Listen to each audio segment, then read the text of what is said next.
Whoop, whoop. What's up, Bearcats and Jugga Bros? We're here. We're hanging. We're chilling. It's Thursday. You know what that means. It's time for the HMG TNA iMPACT Watch-Along, followed up with the JCW Lunacy Replay Watch-Along. Make sure you sign the NDA, pal. And we are doing the belt count for TNA iMPACT tonight. Hope everybody's doing well. Hope everybody's having a great week. Much love. Whoop, whoop. Yeah, pal. I think I'm going to go 8 for belts tonight. I'm going to go 8 for belts tonight on TNA. Yo, what's up, Gross? It doing well? What it do with you? Whoop, whoop. Yeah, show's going to start here in a little bit, but I wanted to go a little bit early because I kind of wanted to get out there and say how, thankful I am. Like, I think it's coming up on 3-4 years now, maybe? Doing stuff for HMG.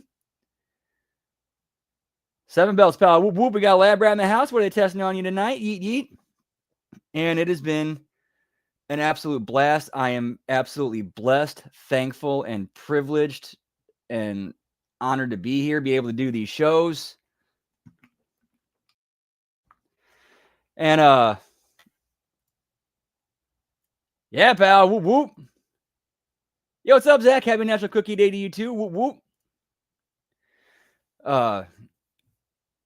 But yeah, honestly though, I kind of my thankfulness and appreciation for getting to be part of HMG, it kind of goes back there is a little bit of a back end of that. For the longest time, I used to be in an environment of people that I made the mistake of believing that they were my friends. They were actually my enemies. They worked me into believing they were my friends because, I'll go ahead and, own my faults. I'm a little bit on the slow side. So it takes me a minute to catch stuff up. I'm not that witty. I can, depending on how well the work is, I can usually get worked. I can be pretty gullible. At times I can be at times I can be a bit of a rube and also be taken advantage of and led. And also I tend to trust too much and give people the benefit of the doubt too much. Well, for the longest time, I was in an environment, or you can even call it a cult, of people who were like, if you didn't think and believe the way we do, you're this, you're that, you're a Nazi, you're a racist, you're a fill in the blankophobe, you're Yo, what's up, Frank Picklebell ass? Whoop whoop, good to see you, pal. And for the longest time, I was in that thing. They went out of my, like, I'd made the mistake of believing these people were my friends. They weaponized all of my positive and good stuff, as well as my, bad traits against me. And just, yeah, it was a long time I was in this cult where they tried to break me down, make me hate myself for not being like them, not being one of them, not, being just like them, for not conforming to their beliefs and whatnot, and worldview, politics, whatever it is. And eventually they abandoned me and kicked me to the curb when I refused to break. And HMG was pretty much the home that took me in and basically gave me a new home and a new place to, and I'll always be appreciative of that. I'll always be appreciative of you guys of being so loving and welcoming. All right, what's this, pal? And that's why I'm so thankful and glad to be a part of HMG, hang out with you guys, do these shows, and have a good time and chill. Whoop, whoop.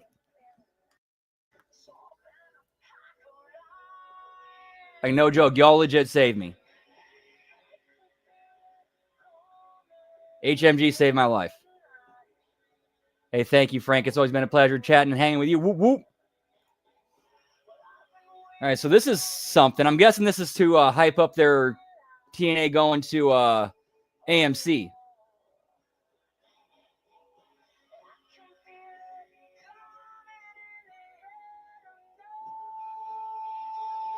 And it's a cover of Phil Collins. And it's like and the song is playing over is the cover of I Can Feel It in the Air Tonight by Phil Collins. Hold on. Hold on.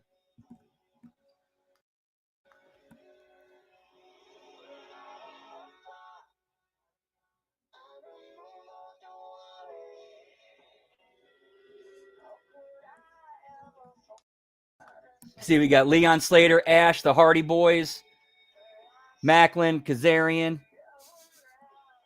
Santana.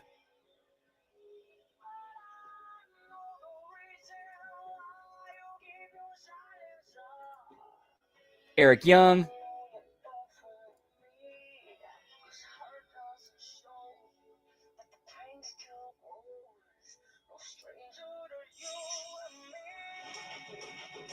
Nick Nemeth, Moose. Yep, January 15th.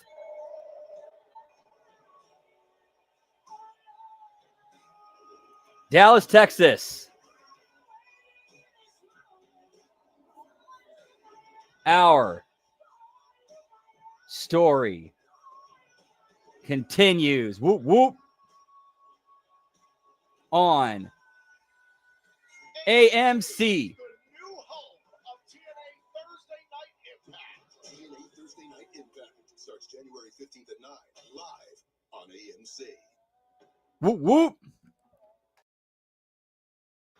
On January 15th, live in Dallas, Texas, our story continues. That should be a good show. Whoop, whoop. This is TNA. Unlike Turning Point, Mike Santana wasted. All right, well, we're doing a recap. I'll step outside for the Smoky Toki. Be right back. Whoop, whoop.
And back. Whoop, whoop.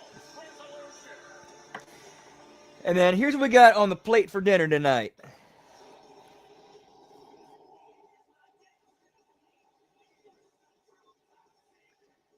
That's a little hard to see. Let me try to spin this around.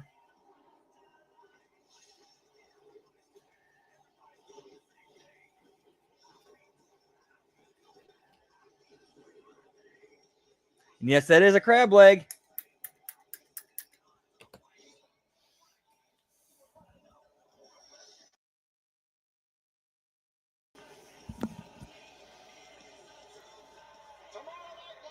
Whoop, whoop.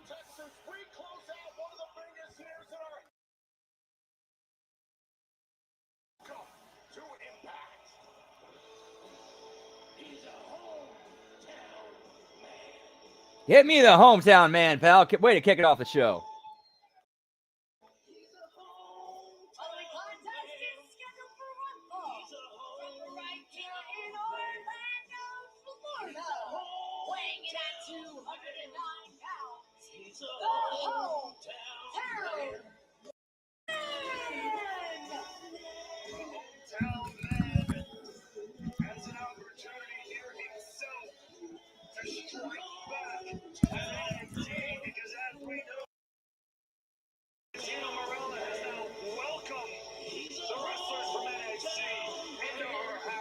Get me the hometown man, pal.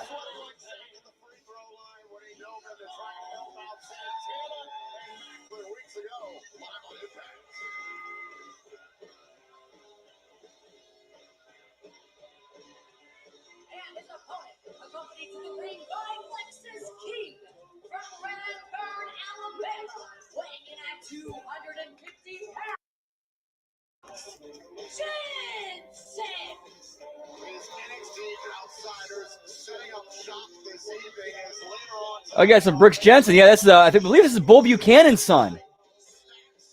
Yo, what's up, Zane? Good to see you, pal. Hey, it's all good, man. You gotta do what you gotta do.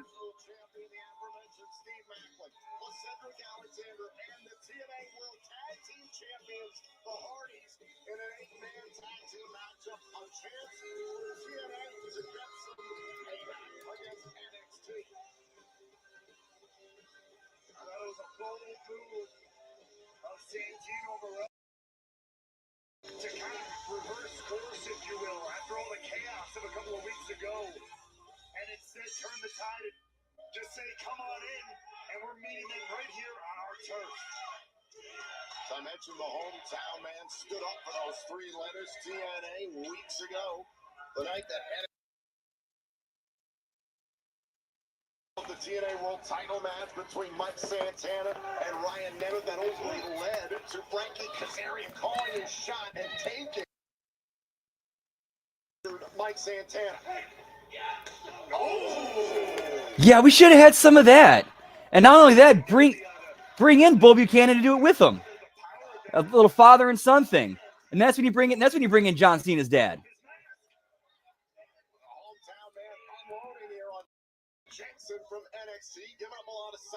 Yeah, how do you miss that? Like, how do you miss it? That could have been something cool to do in NXT. Help them pop a number.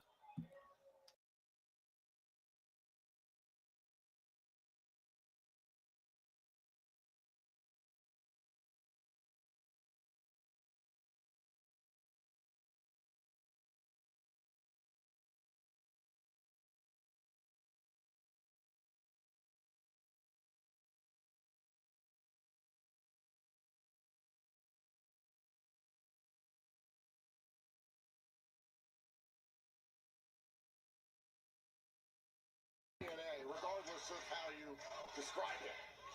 Off the top, crossbody, down goes Jensen to repel this NXT star. A kick out. Oh, think about the hometown slice. Oh. He's got to be thinking about Lexus King on the outside. Good call. Good call. Oh. Jensen with an answer. Flex to turn the tide. Just like that, hometown man is down and out. And this is where someone like Brooks Jensen can really come alive. Second generation star, the son of Bull Buchanan, who spent plenty of time in WWE, competing all over the world, as a matter of fact. Brooks Jensen competes with a chip on his shoulder. Perhaps that's what inspired people like himself and Lexus King to overrun TNA weeks ago. You can tell by watching the way he works. If you've ever seen him on NXT, a bit of a throwback in terms of how he takes care of business. Oh, gnarly backbreaker. There. Oh, clearly still trying to send a message to not only the hometown man, but everybody in TNA. Oh, no doubt, you would have. Action to come this evening, as I mentioned, a huge 8-man tag team matchup that is TNA versus NXT in our main event. Also, Danny Luna, one-on-one with Zaya Brookside. Oh, yeah, they're the #1 contenders match for the Knockouts title at Final Resolution. Could we get partners facing each other for the belt? We'll find out. On TNA Plus in El Paso, Texas. Also, Mike Santana gets his shot at a member of NXT, goes one-on-one with Robert Stone. This is going to be enough. Counter from Jensen, but no. But staying right on top of Diener. Robert Stone might be running into a buzzsaw after what Mike Santana said last week. Also this evening, the First Class Penthouse is back with special guest, the X-Division champion, Leon Ali of Order 4 will face Trey Miguel of the Rascals with all. Yeah, so one thing I'd heard recently was that a lot of the guys whose contracts are coming up, either at the end of the year or the beginning of 2026, they've been kind of holding out for like the official announcement of the TV deal. So I'm guessing like a lot of these guys are hearing about whose contracts are on the bubble, like Rascals, Macklin, Ali.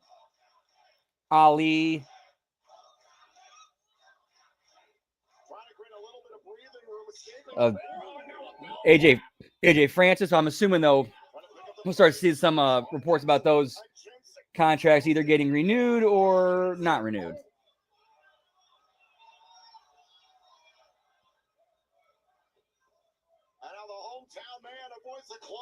Because obviously with this new TV deal comes with media rights money, which they should absolutely take that and invest it into improving their product and getting, you know, I should say, bigger star power,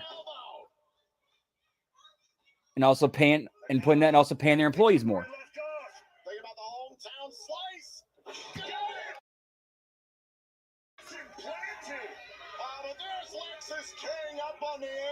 To the surprise of absolutely nobody. Oh, wait, hold up. Yeah, I'm sure there's they got a few things they got to do, and like I said, fall in line and some hoops they got to jump through. Hometown man dives back inside. Wait a minute, King with his cane slowing up the hometown man. Oh my God, and a running heel kick there by Brooks Jensen. Yeah, this was the right finish. Right guy went over. I mean, hometown man. I love hometown man, but him taking a loss to help get an NXT thing over doesn't hurt. Doesn't hurt him.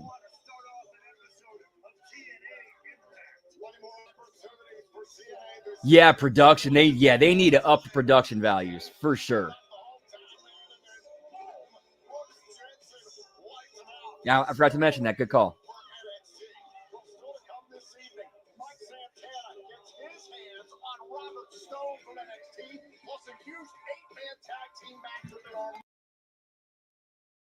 Versus TNA. But when we return, we'll hear from the Knockouts World Tag Team Champions, the Inspiration. That's next on Impact. Well, what's up, G-Ball? Good to see you, pal. Happy Thursday. Hope yours is going well. Yeet, yeet. He's going to try anything, whatever it takes against Samoa Joe. Full speed into the corner. Joe was waiting for him.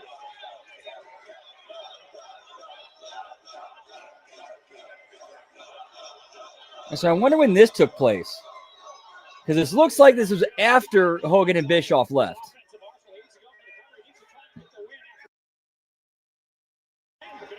Once again, third time in this matchup. Joe's gone for the submission win with that rear naked choke. This time he's got the Dude, that'd be sweet. But now that you mentioned that, now that you bring that up, that got me thinking.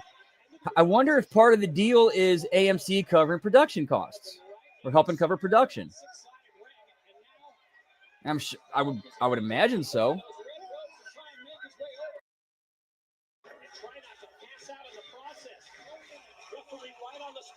Yeah, I wouldn't be airing these.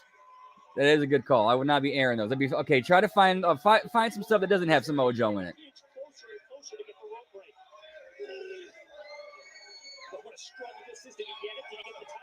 Yeah, well, to be fair though, this is actually technically a commercial break, but because we're watching on the TNA Plus feed, they're airing a footage from a match instead of that.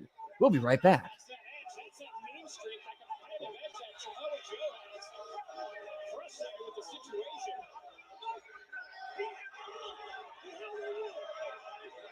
So here's an interesting thing I learned about the Impact Zone, or it used to be the Impact Zone. Before that, that was actually where they filmed Nickelodeon's Guts. Same soundstage.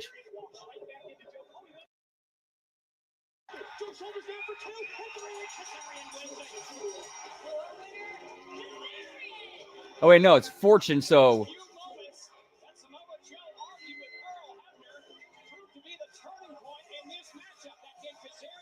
that's probably 2011, I'm guessing. As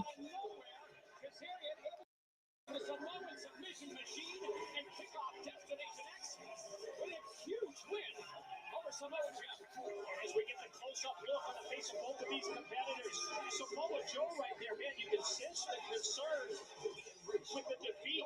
Almost as if he's questioning himself as we go back and we review our opening Destination X match.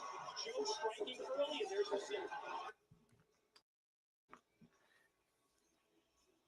Well, if they're gonna have their the AEW champion on a recap, at least they had it in a clip where he gets beat.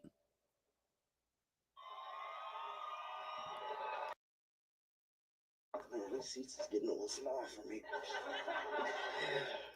I really like what y'all did with the place, man. What's up, man? How was Jamaica?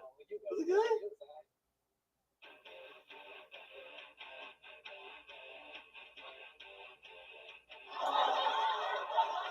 I'm right here. Hello. Who is the guy that's sitting next to me? I can hear you. That's Des. That's Des. Also, why are you calling? Because I don't know who it is. The last time I thought that was him. I thought it was a hologram, and he told me I was wrong. And then I cried in the car. I'm not doing this. I can see you and hear you. We're right in front of each other. You don't need to call me. Look, I know. Nice, G-Ball. Whoop, whoop. Made you cry in the car. He also kicked me in the wiener like 3 different times. Who's this West dude? Yo, he had to have been jacked in order to do all this. But it's real. Is he hot? I bet he's hot.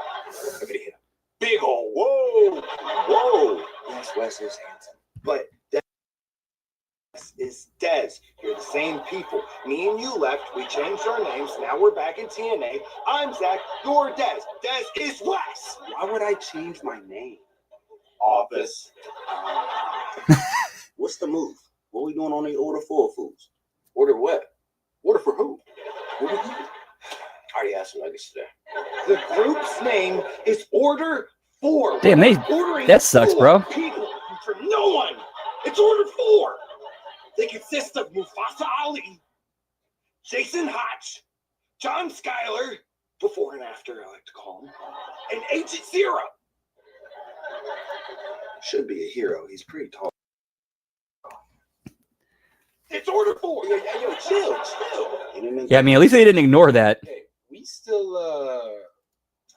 We still. Yeah, we love the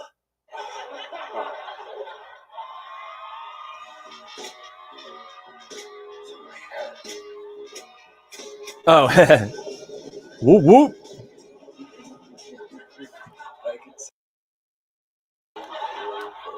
Don't they got a girl? Yeah, her name's Tasha Steeles. she look like she's still. Steal my heart every time. What's up, Dan? Good to see you, pal. Take a gas station gimmick again. What you trying to say? Order 4 aside. I'm just happy to have all my brothers in the Yo, what's up, El Juggalo? Nice. Yeah, we are looking forward to that. We are definitely looking forward to watching that as soon as TNA Impact is over. But hope all is well, man. Hope you're doing well. Yeet, yeet. Whoop, whoop. Damn. Okay, cool. Yeah, we're going to look forward to checking that out once this is over. Whoop, whoop.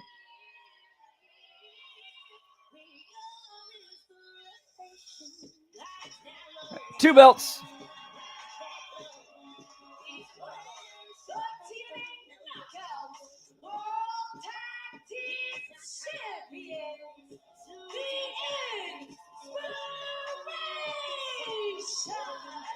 Well, the last time we saw Cassie and Jesse, they were defending the Knockouts World Tag Team titles at Turning Point, which you can relive anytime on demand on TNA.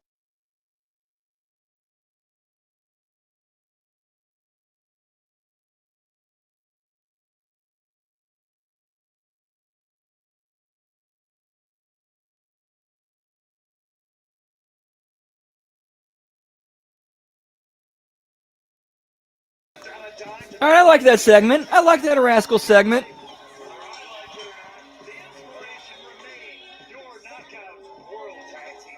Nice, Dan. Whoop, whoop. Yeah, sounds like it should be a fun show.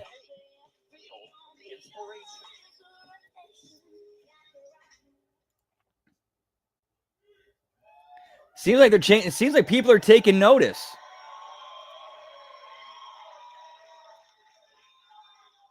This is Cassie, and this is Jessie, and we are the Inspiration. And we wanted to come out here and have a little chit chat with you guys. Yeah, just wanted to have a bit of a chat because at Turning Point, wow, did we have the odds stacked up against us? We did, because we had not only one team, but two teams to overcome. We didn't even need to be pinned to lose our title. I know, babe. Fret not. Okay, in true inspiration fashion, we did what had to be done. We could stand here today before you, still your TNA Knockout World Tag Team Champion! At least TNA is giving us a better show than they did last week. Which is an accolade that we are so Which proud of. wasn't really too hard. Isn't too hard of a thing to accomplish. Cement our legacy as tag team icons. I knew you were going there, and I enjoyed you. So as we look toward 2026, we wanted to encourage any tag team out there to shoot your shot. Okay, so please step up, step back, or step aside for the inspiration. Undeniable. Hold up. Ask and perhaps you shall receive. Get me Tessa Blanchard, pal.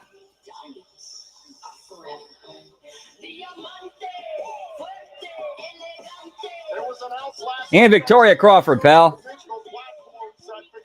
Crawford and Tessa Blanchard will challenge the inspiration for the Knockouts World Tag Team titles at Final Resolution. Will we ever see Tessa come over into NXT? It doesn't matter. Listen, at Turning Point, Victoria and I, we were ready to step up. But the truth is, I just couldn't compete. I wasn't cleared. It was a medical thing. I wasn't cleared. But we're going to make this real simple. That's why we came out here tonight. How about this? You two versus us at Final Resolution for the TNA Knockouts World Tag Team title.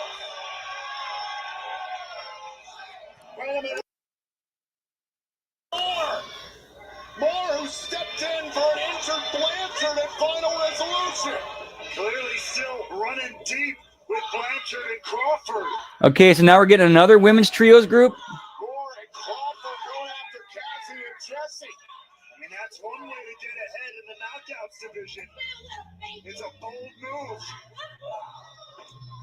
Moore clearly made an impression on Crawford and Blanchard that night.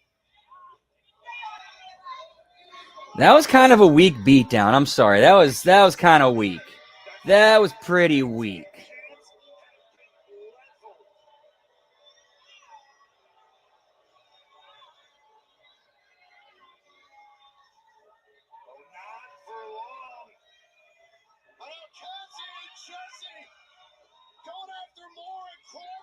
Blanchard diving out of the ring. It's an iconic beatdown on impact. It's Bedlam in the Knockouts Tag Division. And they're not done yet. Down goes Crawford. Oh, gonna be time. Idolizer.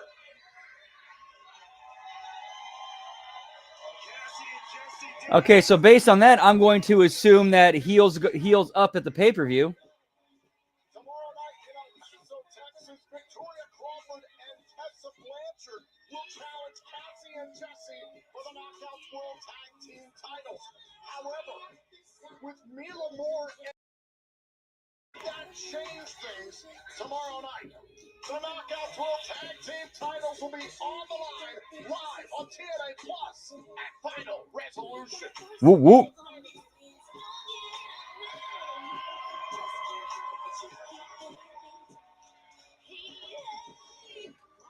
Boys, big 8-man tag team match.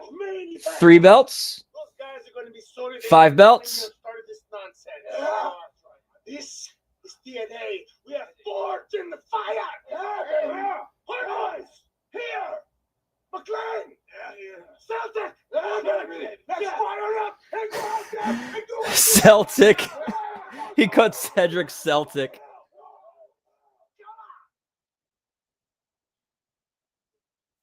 Team TNA against Team NXT in our main event. Meanwhile, Mike Santana. Santana wants his pound of flesh from NXT's Robert Stone for his part in costing him the TNA World Championship weeks ago. Also still to come tonight, Mustafa Ali goes one-on-one with Trey Miguel. All other parties are barred from So 30 minutes out of the show, and we haven't had one match yet.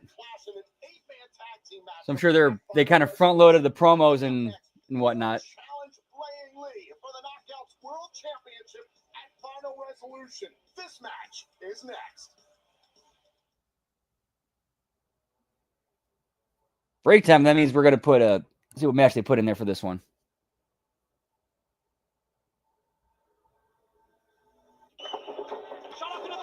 Oh, we've already seen this one multiple times.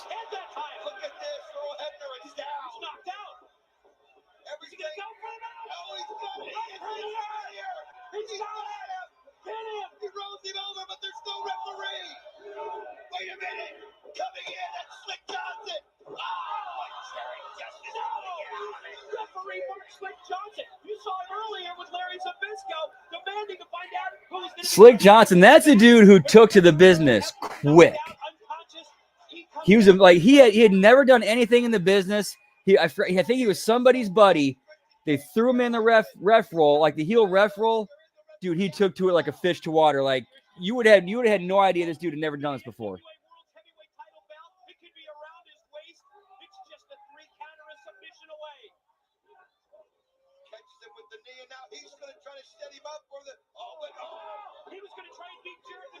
Of course, except for that, the straight up blow.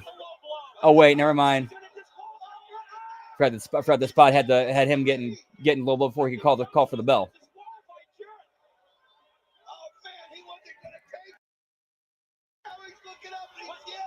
He's motioned to Gail Kim. She's picked up. What has she got? Steel chair.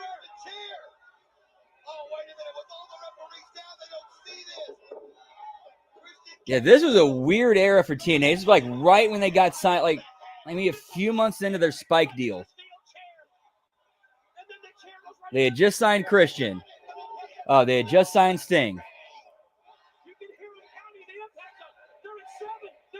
Yeah, now that you mentioned that, I think that's what I had heard. Yeah, he was Bagwell's buddy that he brought in. They just threw him in, and he like took to it like pretty much like took to refereeing like Kurt Angle took to wrestling.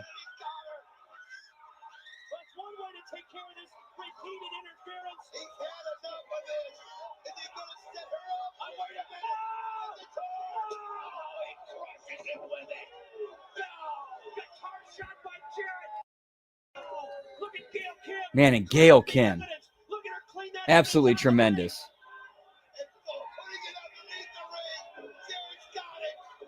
An absolute GOAT in women's wrestling.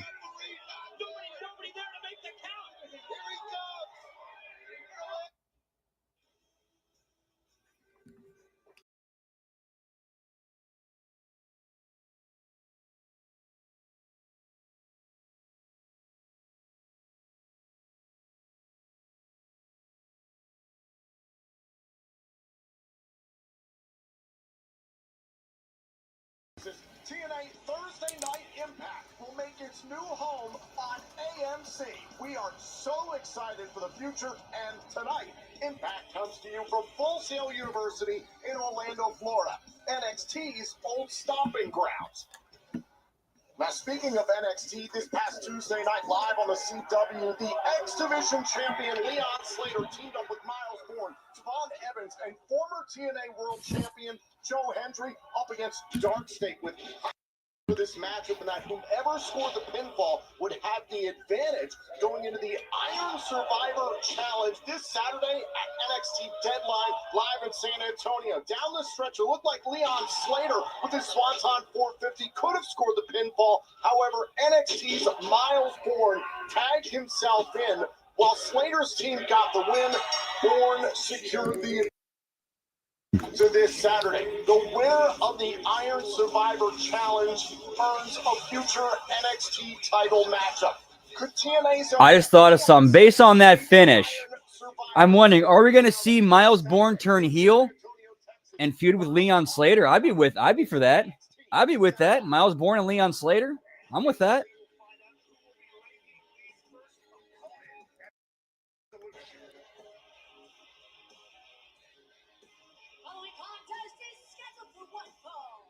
introducing first from London, England, Danny Luna. I don't think they will be. I'm not 100% sure, but I think what was said was that there will definitely be a lot more live shows. Challenger to Lane Lee for the Knockouts World Championship tomorrow night in El Paso, Texas, live on TNA Plus and Final Resolution. You can get your tickets now via TNAWrestling.com. Danny Luna has been on a warpath to get to this moment. And her opponent, representing the Angel Warriors from Liverpool, England, Zaya Brookside. Meanwhile, Zaya Brookside has a huge opportunity in front of her in this matchup, but the big weight on her shoulder is, should she be victorious in this matchup tonight, she will choose tag team partner for the Knockouts World title. We see Lane Lee versus Zaya Brookside, Angel Warriors.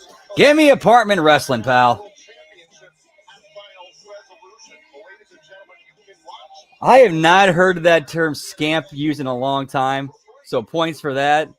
And yeah, I totally agree with that. He fits that bill perfectly. Again, that's code Final 25. This code expires tomorrow night at midnight Eastern. Head to watch.tnawrestling.com to subscribe to TNA Plus and catch Final Resolution live for free. Tom, you mentioned on the way out here, Danny Luna has been on. Okay, so here's what Carlos Silva said. He's uncrowned. He said, we did a little more live this year. I think we're going to do a little more live in those first 3 to 6 months of 2026, and we'll sort of get our rhythm with our new partner. And then in the second half, we'll decide how much more live we can do based on operations and just finances, the logistics of being live on a weekly basis. So basically kind of playing it by ear, experimenting a little bit, and then it's kind of going from there. That was kind of the change within Danny Luna. We've seen her become much more violent. Zaya Brookside's been a victim of that. Indy Hartwell has been a victim of that as well. It was Danny Luna who got some comeuppance for the no disqualifications match at Turning Point 2 weeks ago on Impact. Luna defeating Hartwell to get to this point. And this is what I'm very curious about in this matchup. You mentioned in our background, nice takeover there from Brookside. They have a lot of that catch-style British wrestling in their blood, but this, other than that, is a classic. Shoulder. Very much a classic 101 wrestling clash of styles here. The power. Exactly. He has that. He has that charm, and he also has that charm to him. Like he kind of reminds me of Timmy and Jimmy, and he makes the handicapped kid cool. Being the underdog, the undersized competitor in a matchup, so no stranger to this situation, but she found a friend earlier on this year. Wrestling very well in Lane. Oh, that's tremendous. That is tremendous. I love that. I love that. Delusional heel because he can't hear the boos. That's tremendous. He could pull that off. And he could pull that off. Lee have found each other and formed that bond is something very, very important. But that bond is going to get tested again. Should Zaya Brookside be successful here? And for Lane Lee to develop those types of bonds here in the United States, it's been a journey. 8 years ago, knew nothing about professional wrestling, attended a tryout in China where, I know very well you've wrestled in the past and you understand what the process was like for Lane Lee. She moved to the United States, didn't speak any English, developed in WWE, came here to TNA, reinvented herself and is now Knockouts World Champion. No, I remember exactly the time that Lane Lee was brought into the Yeah, that's another direction you could go with that. Brought from all over the world. It is not an easy transition to make, but Lee has stayed the course this entire time, and now we can see it is absolutely paid off. Single leg drop kick there by Zaya Brookside. Danny Luna to the outside of the ring. Which of these two knockouts will go on to challenge Lane Lee for the TNA Knockouts World Championship tomorrow night in El Paso, Texas? Looks like we got picture-in-picture. And Danny Luna now taking her time, trying to find a way back and doing the Brookside. Trying to get a quick baseball slide there. Luna back inside the ring. Brookside in pursuit. Both of these knockouts withstood four-way matchups 2 weeks ago to get to this one-off bout to determine the #1 contender to the Knockouts World Championship. I talked about it earlier. Danny Luna has been on a war path. Yes, she has taken to extreme tactics. We've seen how many times she's beaten the hell out of her opponents and bystanders with a steel chair or a steel chain like we saw a few weeks ago. That she's put inside of the ring to get better and better has been evident. I mean, you take someone with the technical acumen, the experience. And it's been a decent enough match, just kind of long. She brings in the power department. One of the strongest knockouts. And they're actually working their sizes and selling. How crazy is that? Work your size and sell. Being a good person, the morality. Sometimes you gotta do that to get rid of the chip on your shoulder by taking out everyone around you. Yes, those shackles are for extremely. And that's a sign of a good heel right there. And what Danny Luna did, she choked out Zaya Brookside and then walked away, sold to the crowd. That way she got her heat while letting Zaya sell and then work her way back up. Or start working her way back up. Sometimes as a caterpillar, you gotta shed your skin, you gotta molt if you want to turn into a butterfly. And this is a badass butterfly that we're seeing Danny Luna become in front of our eyes. And Danny Luna has been dissecting Zaya Brookside. Oh, every appendage she's got. Dude, and that's what would happen in a real, and that's good work, right? That's what happened in a real fight. If this were real and Zaya Brookside had her leg tangled up like that, she'd be trying to kick at Danny's face to break free. Brookside's advantage is going to be her speed and her agility. If you take out the leg, that's the entire base of much of Zaya Brookside's arsenal. Zaya Brookside heavily favoring the left knee. Danny Luna taking her time here in this matchup. This is very, very smart. Realizes, that in 24 hours, she's going to have to compete potentially with Lang Lee, arguably the best striker in Knockouts World Championship and Final Resolution. There's a cover. Brookside able to kick out at 2. Continuing to sell the knee. Even after a kick out, like. Has had a couple of setbacks in recent months. If she gets this close. I'm impressed with both of these ladies right now. This is actually a tremendous match. Like this is working, selling, telling a story. Champion Kalani Jordan, and their no disqualifications match, a turning point for those two knockouts, and Danny Luna believes it has set her on. Oh yeah, completely lost start. A championship opportunity, perhaps. Meanwhile, right now, all the underdog gusto in the world is not helping Zaya Brookside, who is just getting ripped apart here, courtesy of Luna. Like no ridiculous bumps in this match. Just solid work and selling. Of course, with Zaya Brookside and her, just look at her last name, so you should know what her background is and her, where she comes from. So it just it should just come naturally to her. And Danny Luna, she's always known how to work her size pretty well.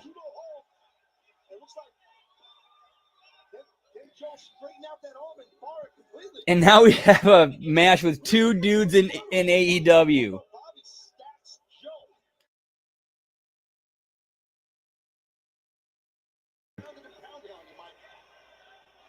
that's what Joe is on the receiving end of. Back up to his feet, and Lashley right there again. Forearm shots rock Joe.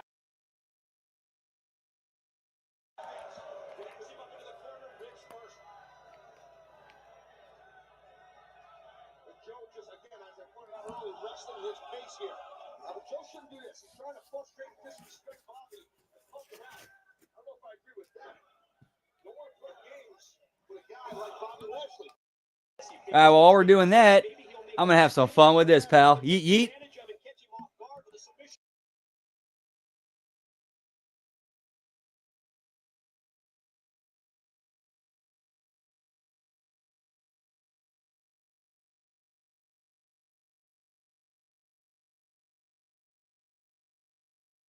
Who's going to hook something to get a victory? Both competitors slowly making their way back up to their feet. Lashley strikes first. Take it down, Joe. Follow up with the clothesline. Look at the boot. Big shot to the back of the head.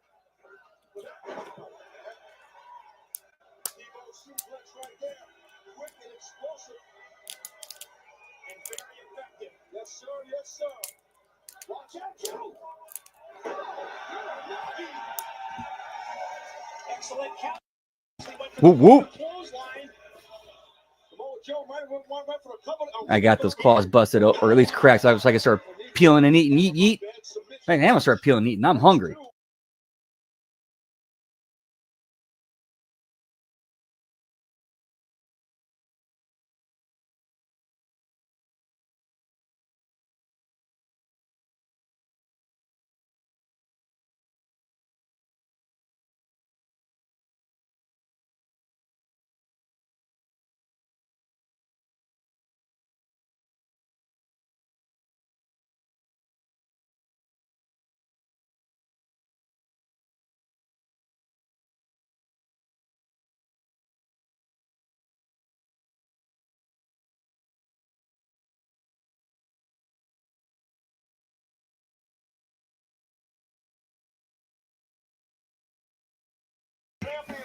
Oh, this shit's good. And a kick out. The winner of this matchup will move on to El Paso, Texas tomorrow night, live on TNA Plus to challenge the. Yeah, and it's right there with the trios belts too. That'd be sweet. Dude, that'd be some good shit right there. Yeet yeet.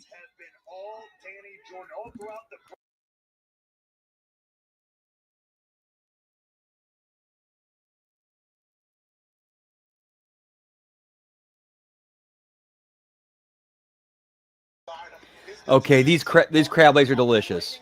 These fucking crab legs are delicious. No more fucking Red Lobster. I'm cooking at home, boys. Yeet yeet.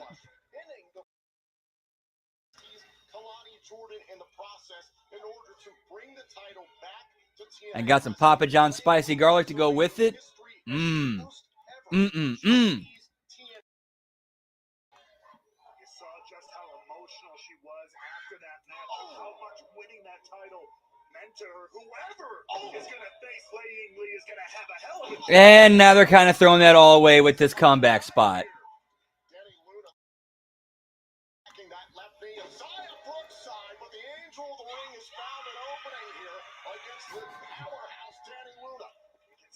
No, Kitty isn't my pet. Mom, Kitty's being a dildo. Well then, I know a certain kitty who's sleeping with mommy tonight. What? Well, yeah, so I can also go to the store and get the Cheddar Bay biscuits, throw them in the air fryer too. Like, we're good. We're good.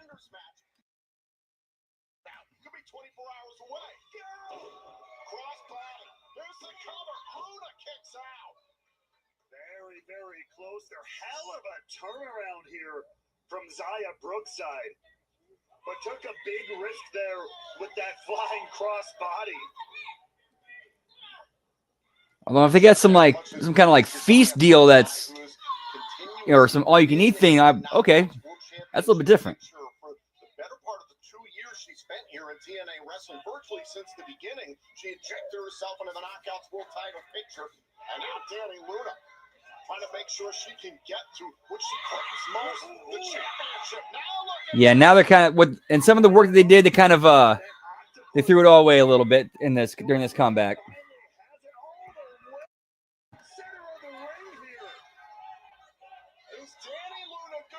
Oh, nice, pal. Very nice. Whoop whoop.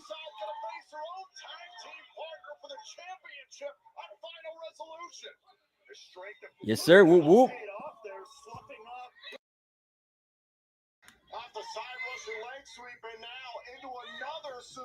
I gotta send this to my mom. She'll pop for this. Smart move by Brookside here. The tenacity coming through, not letting go of these holds. Look, they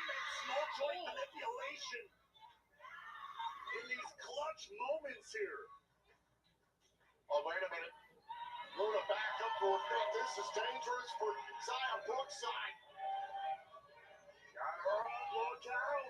Oh, what a buckle bomb. And after everything else, that could be devastating. That could spell exactly what Luna needed and spell the end for Brookside. Little thunderbomb there off the rebound and a kick out by Zaya Brookside. And the look on Luna's face says it all. She can't believe it. Whoop, whoop. Can't believe it. Honestly, though, Zaya Brookside still believes she can get this one done. Now, Danny, outside, what could Luna be thinking about here? Is Luna starting to get frustrated? Dude, I think I'm starting to develop a love for cooking. I really am. This way before, but this is not a no disqualification match. This has been the calling card of Danny Luna, the steel chair and the steel chain we saw 2 weeks ago in her four-way matchup that helped her beat Look Indy out. Hartwell. That helped her beat Hartwell. There's Indy Hartwell trying to disarm Luna. And the referee's getting rid of the chair that Danny Luna introduced. Look out! Oh, and Indy Hartwell gets some. All right, so it looks like it is going to be Zaya Brookside with interference from Indy Hartwell. At least. Get it, but like this? Look out! Inside the ring. Brookside is the #1 contender. Yeah, the cleanup's never fun, especially with an air fryer.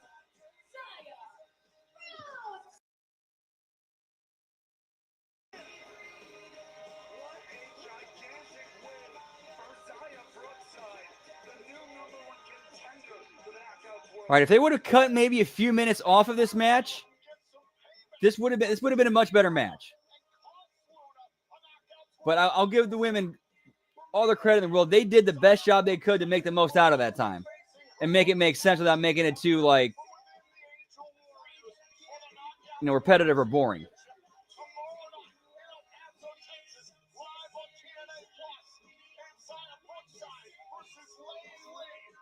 So I'm guessing we're probably going to get Danny Luna versus Indy Hartwell at the pay-per-view, I'm guessing. I would assume. 6 belts. Now, my first ever title defense gonna be my tag team partner, my best friend, Zaya Brookside. I respect her just like I respect Jordan Grace. End of the day, the best woman. After the match, we shake hands. Why? Because we are angel warriors. What's he saying this time? Well, right now it's time for the TNA. Give me gimmick injury report, pal. Whoop, whoop. The exclusive recovery partner of TNA Wrestling. The former TNA World Champion Mike Santana continues to battle lingering pain and mobility issues stemming from the attack on his right arm by Stars weeks ago. Santana will compete tonight on Impact, and our medical team is monitoring his condition very closely. After recently being sidelined at Turning Point, Tessa Blanchard is medically Tessa Blanchard, injury, upper body, cleared. tomorrow night, where she will challenge for the TNA Knockouts World Tag Team Championship. 2 weeks ago on Impact, Indy Hartwell was attacked by Danny Luna with a steel chain in the midst of a four-way matchup. Hartwell has undergone a full evaluation. Indy Hartwell injury, contusion, status cleared. Jeez, what the fuck are we doing here? The Rascals were attacked backstage 2 weeks ago by Order 4 on the group severely compromised. As a result, both Zachary Wentz and Desmond Xavier are not medically cleared to compete tonight. This TNA injury report is presented by BioFlex. Oh, yeah, that's right. I forgot about that. I totally forgot about that. 8-man tag team match that'll see TNA clash NXT, and in one-on-one action, Order 4's Mustafa Ali. Well, the TNA X Division champion Leon Slater will be a guest on the one and only First Class Penthouse. But coming up next, Mike Santana has a chance at revenge as he takes on. That's what we've seen the knockouts belts, knockouts tag, men's tag, and internationals. What are you missing? X Division and World. Okay, cool. The case with Samoa Joe as the specialist force. Well, look at him. You know he's hoping somebody tries to pull something. Whoop whoop. Joe's the kind of person. I'm gonna take a quick. I gotta take a quick piss break. Be right back. Whoop whoop.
But one thing about it, Kurt Angle's not just a normal opponent. Look how he just grabbed the ankle. And that's exactly what this match needed. Somebody to be like, no, you can just get to the match. You can end the match right. Just go to the finish right there. You don't need to go that long. And you'll notice that Samoa Joe has left the and is now pacing around the ring because I think Joe, he's about as nervous as all of us here and against all odds.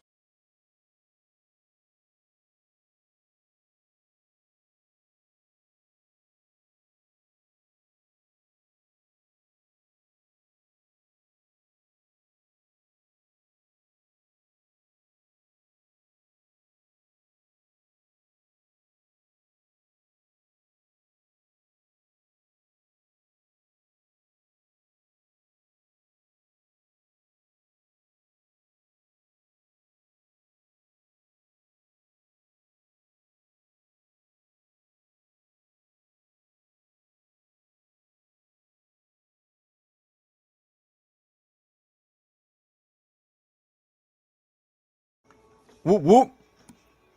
Sorry, I dropped some lobster or crab leg on the floor. Damn it. A new era for TNA Wrestling will begin on January 15th live in Dallas, Texas. TNA Thursday Night Impact is heading to AMC. We are ecstatic about this multi-year agreement and the opportunity ahead. Meanwhile, TNA will be in El Paso, Texas, starting tomorrow, live for Final Resolution, and then TNA Impact on both Saturday and Sunday. You can get your tickets now at TNAWrestling.com. You are officially under review.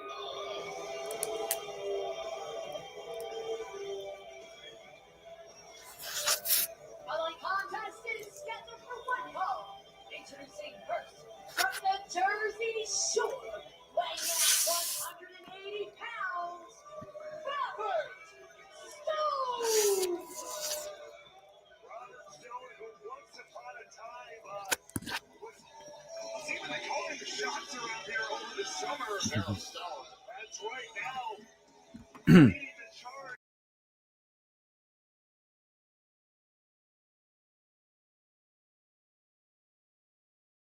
Mike Santana was beaten down Whoop, whoop. live on Impact. Earlier on tonight, Brooks Jensen of NXT stole a win against the hometown man of TNA.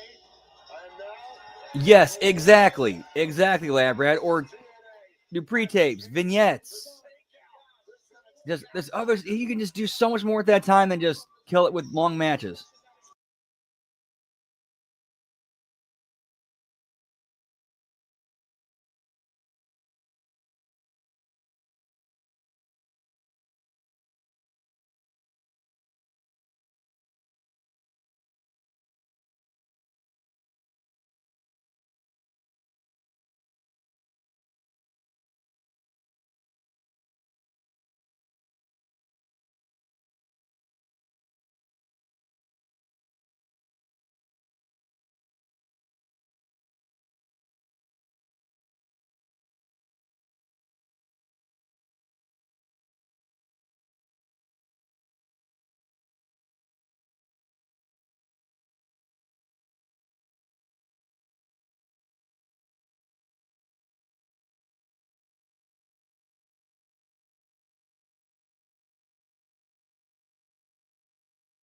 Whoop, whoop. Our referee Frank Castano ringing the bell. Stone sent into the post. Oh, Santana. Luckily, I don't need any special shampoo for these crabs, pal. Right arm went into the post, Ray Wolf. That's the arm again that was targeted in that attack. Really makes things like spin the ball. Nice. Whoop, whoop. Less than ideal. Oh, it was Stone who smashed that steel chair around the right arm weeks ago. Spin the block connects. Santana. Well, that was a quick squash. Here is your winner,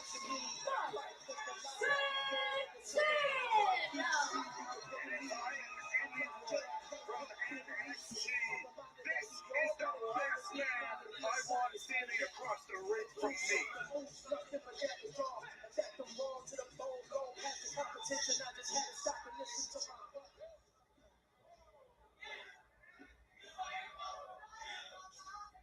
One down. It's your job to let all your boys know I'm on demon time. Guess what? Poppy's home.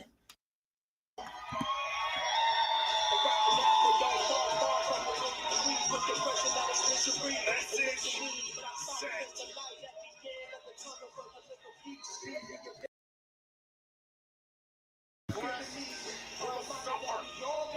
My Santana is coming for NXT.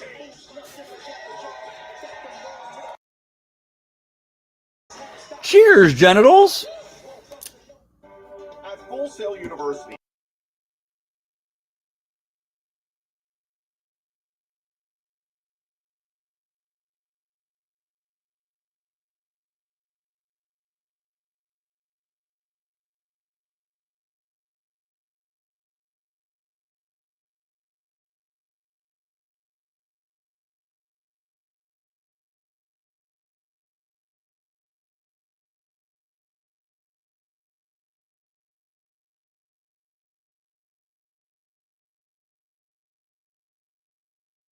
As they teach students the skills that power the entertainment industry. But still to come, a huge 8-man tag team main event that will see TNA and NXT clash. Also, Mustafa Ali from Order 4 will go one-on-one with the Rascals, Trey Miguel. But up next is the first-class penthouse with their guest, the X Division champion, Leon Slater.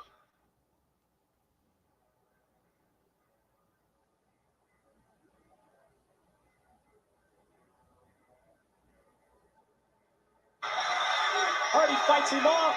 Oh, and springs back right into the splash. Oh, God, out of nowhere! Pin, 2. Holy, just man, it's close. How Kurt popped that shoulder up. I don't know how. I know how. All those years of training, being on the mat since he's a little kid, training to stay off his back. That's how he did that. And I have a massive audience here in Nashville. This is awesome.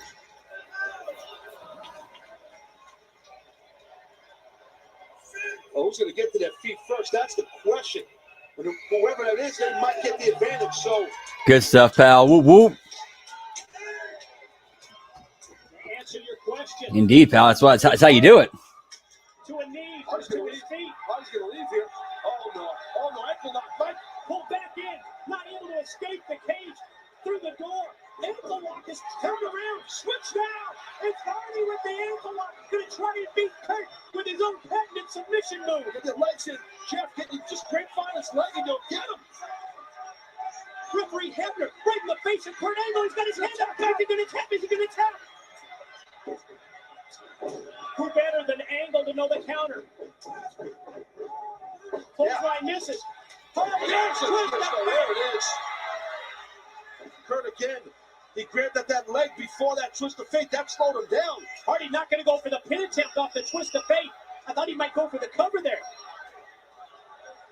I think if he did, he would have got the win, in my opinion. But got other things in mind as he heads to the corner. Guess he's going to climb up. Uh-oh. Here he goes. Whoa, The whoa. top. Oh, the top.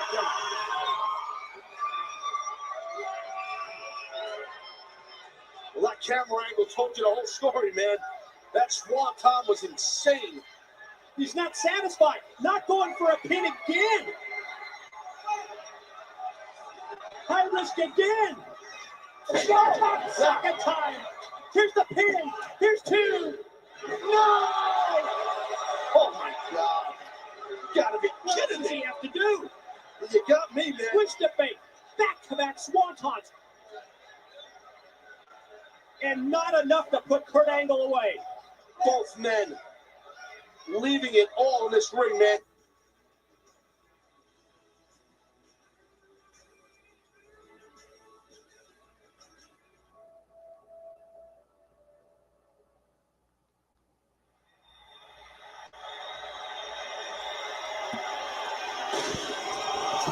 We're coming to AMC, pal.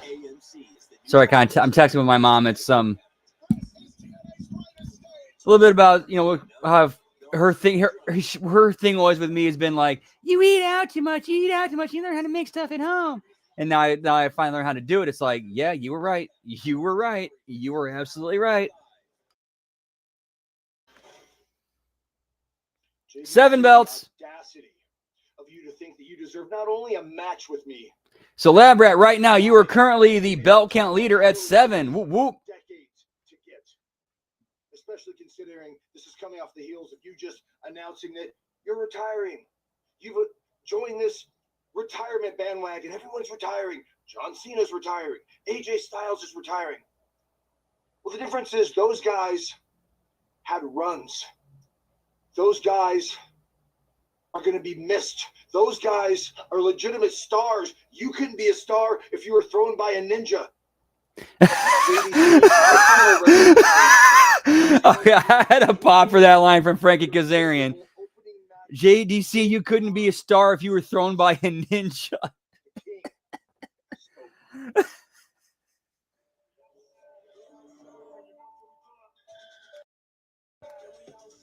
That was funny. I'm sorry. That shit was funny. Welcome to a brand new edition of the First Class Penthouse.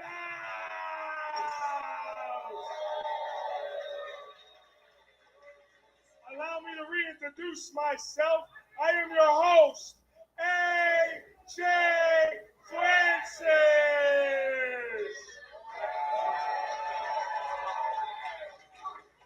And this is my co-host, Rich Homie Swan. And together, we make up First Class. And I'm not going to lie, we have an amazing show planned for you today. As for the first time ever, we're going to have the current If you're comparing me to Conan, I'm taking that as a compliment. Joining us today.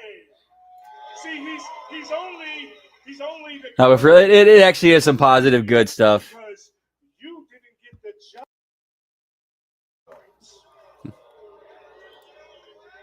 But nevertheless, this is a celebration. So put your hands together for the soon-to-be former X Division champion, Leon Slater.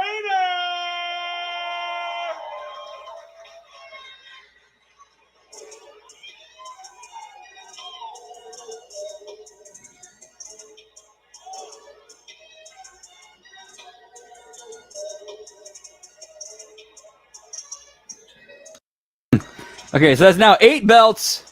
8 belts, pal. Whoop, whoop. Slater has been an outstanding champion now for 147 days. And it was just a few weeks ago that Slater and Rick Swan tore the house down for the X Division Championship fight. Tomorrow night, live on TNA Plus in El Paso, Texas, Slater defends his X Division title against Francis at Final Resolution. Thank you. Put your hands together for him. Yes, it's great. I'd like to take this time to remind you that this episode of the First Class Print House is brought to you by my brand new album, Dear Summer, streaming on all platforms. And Leon, thank you for coming out here and being a part of the First Class Print House, and also thank you for being dumb enough to give me an opportunity at the X Division title at Final Resolution. Okay, brother, okay, I see you with the album. I hear you chatting out here. But at least if you're gonna get all up in my bubble like you just did, at least brush your teeth before you chat to me, man, because I'm struggling. I'm struggling. Pumpy? You got gum for this one then? And Rich Swann with the mint gum. And second of all, I don't know why you're chatting to me like I'm not successful in my all right. I don't know why you're chatting to Rich Swann like he's Dude, not Leon Slater, successful like in the last year, his mic skills have gotten so much better. He has gotten so much better on the mic. He's much more comfortable. He's more relaxed. He feels more just more and gets him and understands himself better. Is more comfortable with himself. Like dude, compare this promo to a promo from last year. I mean, that is true, but I think I speak for Swanee and myself and all these people here. Like, he's a lot more sure of himself and has a better idea of who he is. When Swanee, that spot would have been reserved for me. Hold on, let me get this straight. Orlando, does AJ Francis speak for you, man? I didn't think so. So AJ, like, as you were saying that, I seen the cogs turning in your head. I see how your brain works now, yeah? You think you're gonna walk into El Paso, God forbid you try and dive on me, because we all know what happened last time you tried that. Great joke from 3 years ago, back when you were like 12. And you think you're gonna walk out with the X Division title when in reality, the only thing that's gonna happen is I'm gonna take this here hand, I'm gonna brush it across the top of that bald head of yours and walk out still X Division champion, you get me?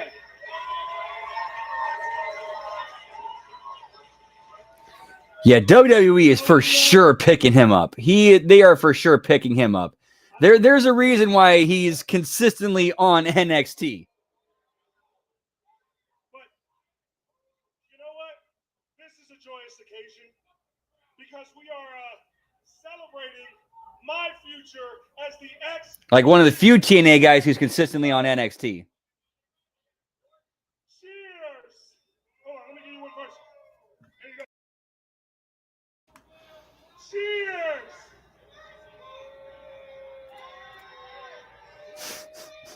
Brother, the glass is empty. How funny would that be?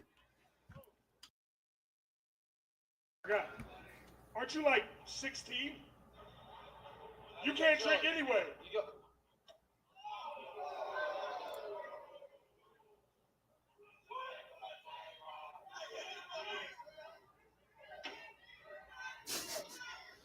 Point, Zane. These are enough. And now Francis, though. No. Oh, we brought down payment into the table. Oh, Francis launching the table at Slater. As Slater goes down, Francis now has an opportunity to send a message. We now know Francis has his shot at the X Division title tomorrow night. Crowd chanting Uncle Phil.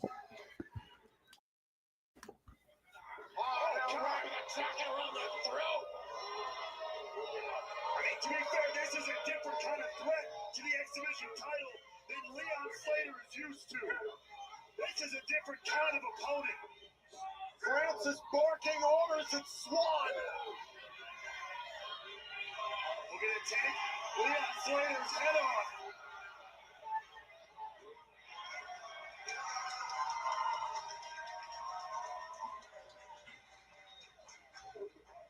Whoa.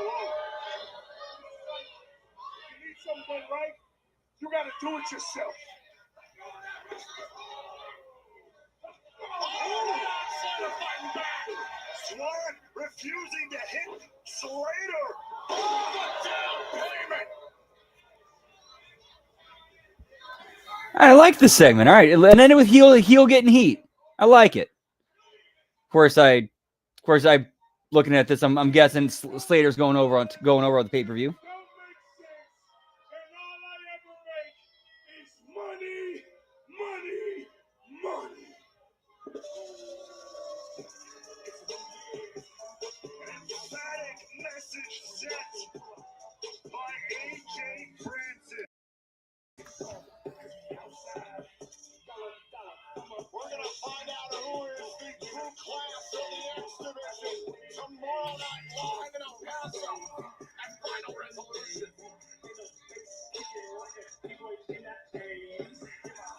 Do you want to know something? Guys, I'm really sad about this. We built this around family, and JDC is family, and we have so much more to do. Lish, I get it, but hey, we know how this business is. We gotta move on. We gotta adapt. Myers, you gotta school anybody worth looking at. Hey, of course, I train some of the best wrestlers in the world. I got a laundry list of guys, but this is going to be a tough and very calculated decision. We can't just pick anybody. Well, now I'm thinking about it. I did a show a couple of weeks ago. There was a guy that was on there, but I just can't think of his name. Hey, it doesn't matter. In the end, the only thing that matters is whoever. Yeah, I definitely see that happening. I can absolutely see them getting more NXT talent.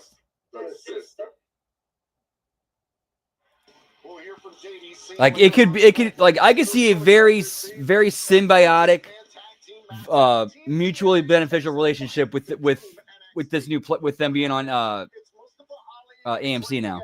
With the Rascal versus Order 4 tomorrow night at Final Resolution, all other parties are barred from ringside. This match is next.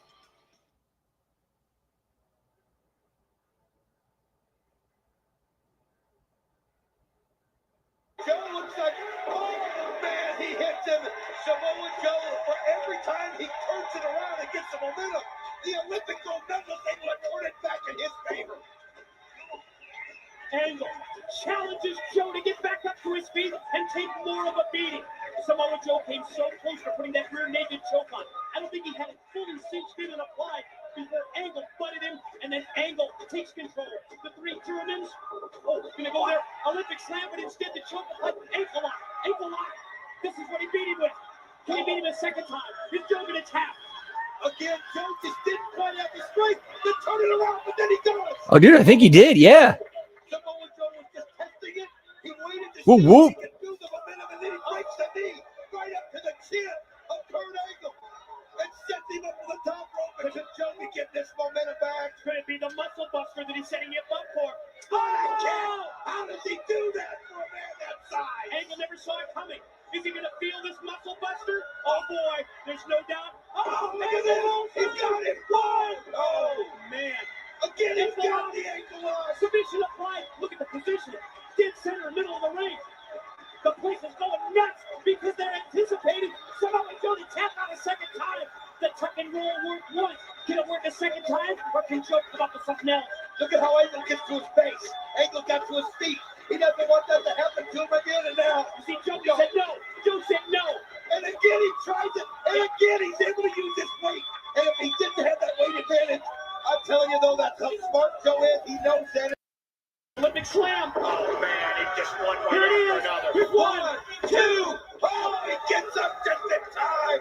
And Angle can't believe it. I can't believe it. Angle thought he had him pinned. When Kurt Angle hits the Olympic slam, the 1, 2, 3 is what you brought.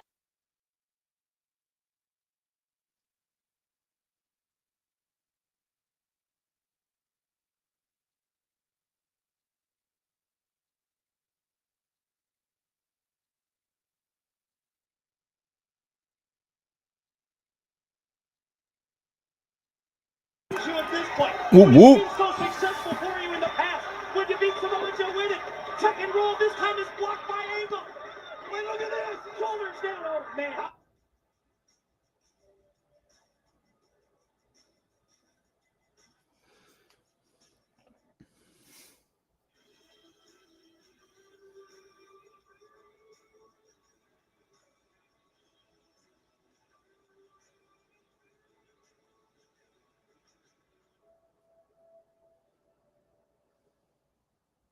Beginning January 15th, live in Dallas, Texas, TNA Thursday Night Impact will make its new home on AMC. We cannot wait, but tonight, Impact emanates from Full Sail University in Orlando, Florida, just 24 hours before JDC challenges Frankie Kazarian for the TNA World title.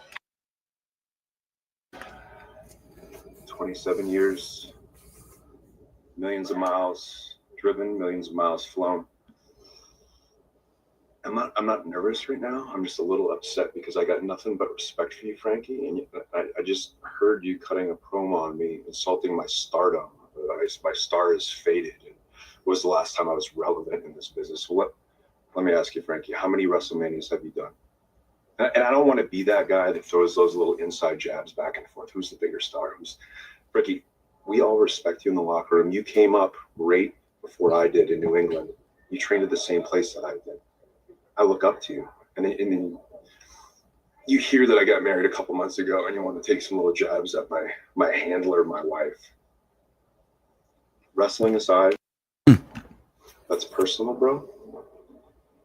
And you and we've had nothing but respect for each other. But when you cross that line, Frankie, you're going to see a side of me that you don't want to see, and that's a personal side.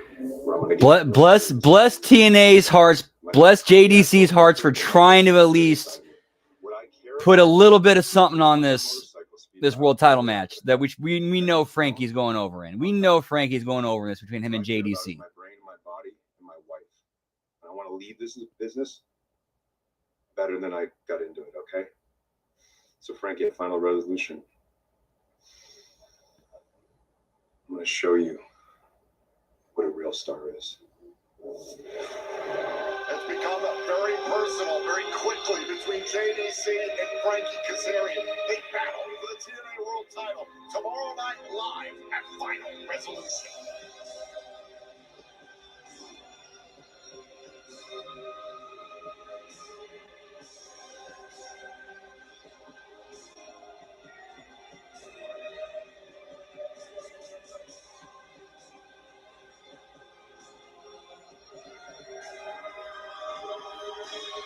Following contest is scheduled for one match. The Rascals and Order 4 are banned from ringside. I do agree. He is due. Now, if they did like a quick little, hot potato between him and Frankie, I'd be cool with that. Like, I would be cool with that. I just don't think they're going to do that. It was announced recently on TNA social and digital platforms that tomorrow night TNA Plus and Final Resolution, we'll see an 8-man tag team matchup as the Rascals collide with Order 4. Now, some of this is stemming from what happened 2 weeks ago on Impact as John Skyler stole a win from Myron Reed as Order 4 took out the Rascals backstage. A plan executed to perfection once again, courtesy Mustafa Ali, and now he gets the job done on his own.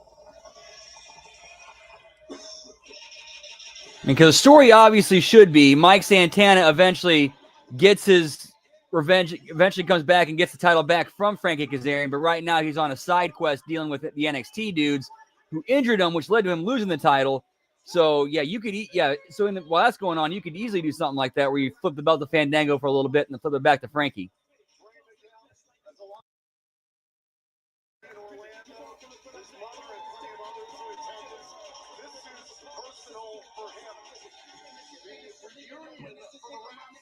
Turning point meant so much to all four of the Rascals lead. Xavier Wentz and Miguel Taylor team together. Yep, dude. We need to see some Ron Killings in TNA. You're not doing anything with him in WWE other than using him for a comedy spot every once in a while. Where's the harm in letting him go back to TNA and do some stuff in TNA for a little bit?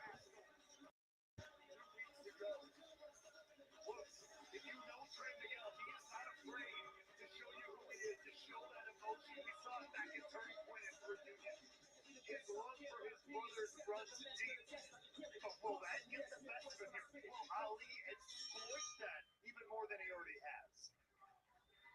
These two are familiar with each other here in TNA and beyond. Mustafa Ali has had the number of Trey Miguel, so to speak. I mean, our experience on Trey Miguel, there's no doubt about that. But Miguel is no Exactly, Zane. You play the Mick Foley January 4th card. with Trey Miguel. I know exactly what he's capable of, but do not System Order 4. Order 4.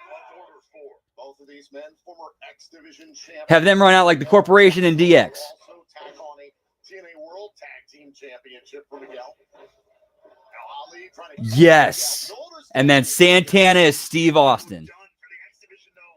What a historic reign upon showing up here in TNA wrestling. And you could do the angle of the reason why I did it was because fuck Frankie Kazarian for what he did to me. I'd rather face a dude like you for the belt.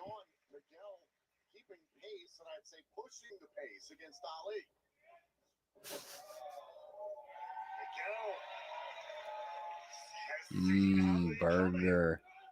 So Oh. Miguel, giving it right back to Ali, but a huge back elbow.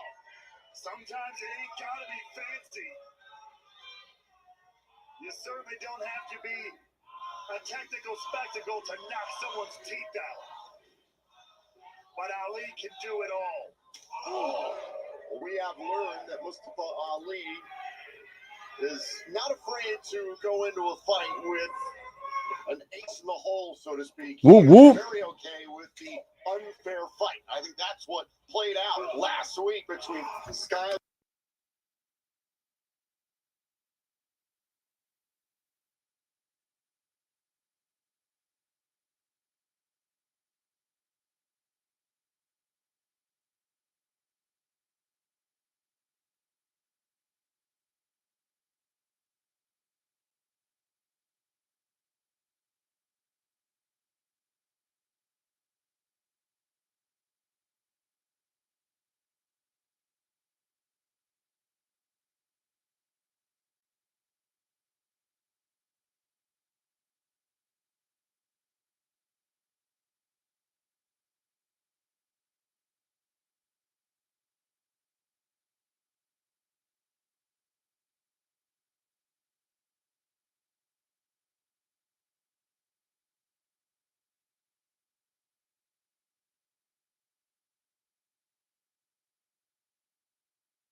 Sorry, I had to have some more of the delicious crab legs. Yeet. And then I got some of some of that spicy garlic sauce from work at Papa John's. Dipping that crab meat in. Oh, it's so good. Spicy garlic butter, pal. Ali reminding Trey Miguel that he can do this however he wants. Ali making a statement at the expense of Trey Miguel. And to that point, not only Trey, but all of the rascals, considering the actions of 2 weeks ago. Hold on a second, wait for that rolling neck. Moonsault there by Ali. Trey Miguel, you can't count him out. His tenacity is what's kept him alive many a time.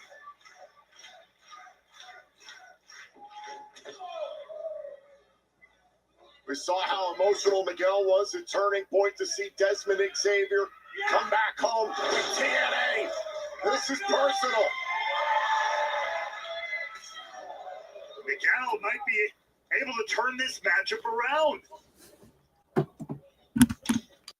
Off of the ropes. Hold on. Oh, Miguel. That's beautiful. Whoop, whoop. Way to hook the leg, but not enough time there. Gonna take more than that.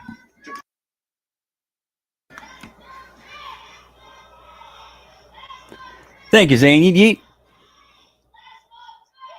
Oh, jawbreaker by the leader of Order 4. been trying to reestablish Order 4's foothold in TNA. He'll do it on his own, with his own two hands if he has to, leading by example like a true leader. It also kind of helps that I've actually kind of like recently seen like some clips and stuff from that era, from like that time period. Like I was watching some like reliving the war from like January, February '99. Wobbly legs here. Miguel taking off. Oh, look at this, Miguel! DDT on the outside! The slide into the DDT.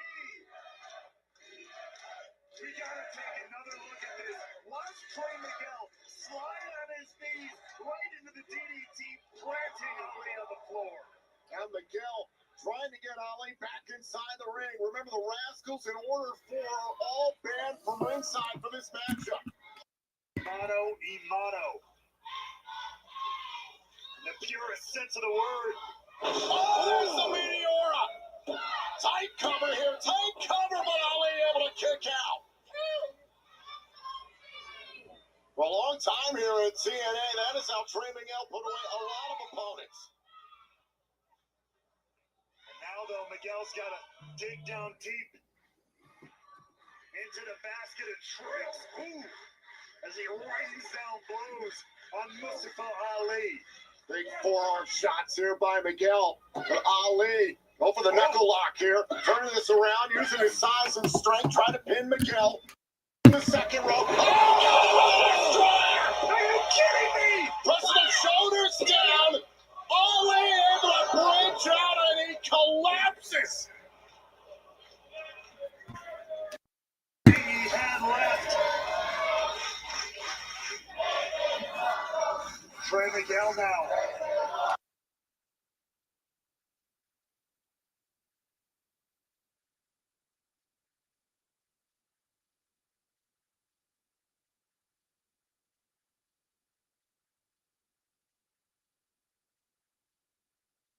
Seen Ali do this before. There you go. We know he wants the heart back in. A decent enough match. It's a decent enough match. Sorry, I'm a little bit distracted there. Exchanging texts with mom about what we're gonna do for Christmas as far as food goes. So I think we might have settled on mom and dad are gonna pick up a couple of pizzas from like a local local pizza place that we've been going to for literally decades. And then I'm gonna bring the air fryer over, bring some appetizers and some crab legs, and it's gonna be a fun Christmas. Whoop whoop.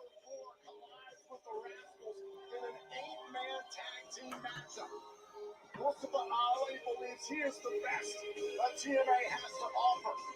Will Order 4 reestablish its foothold in TNA at Final Resolution?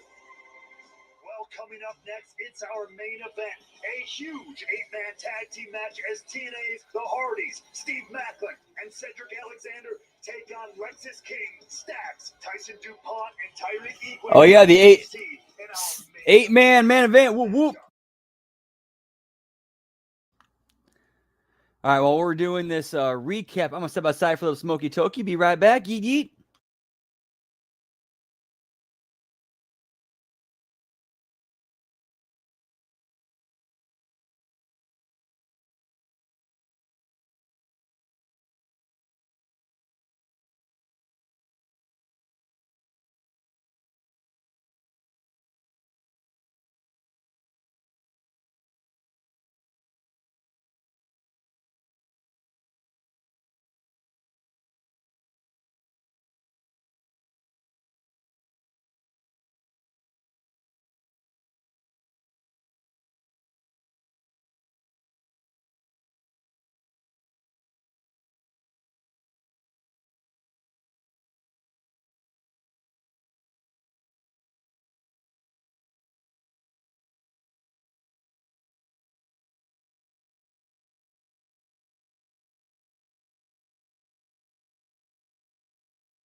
Whoop, whoop.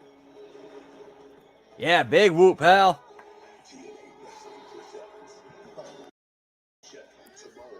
Have been as of now, at least this is the plan as of now, because as we've learned last night, plans change.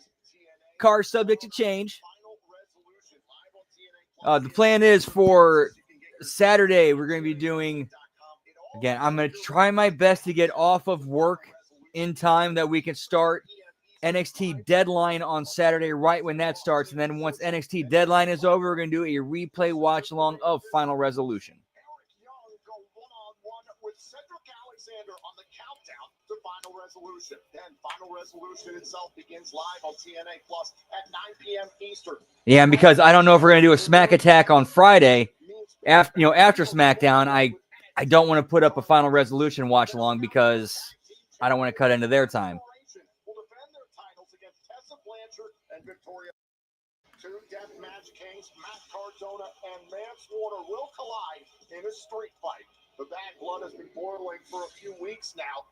Now, if I knew for sure they're going to do the Smack Attack on Saturday, well, then the plan would be do an hour of SmackDown and then go to Final Resolution. Ambushed his company weeks ago. So the Hardys will be defending their TNA World Tag Team titles so they can get their hands on Tyson and Tyree of NXT.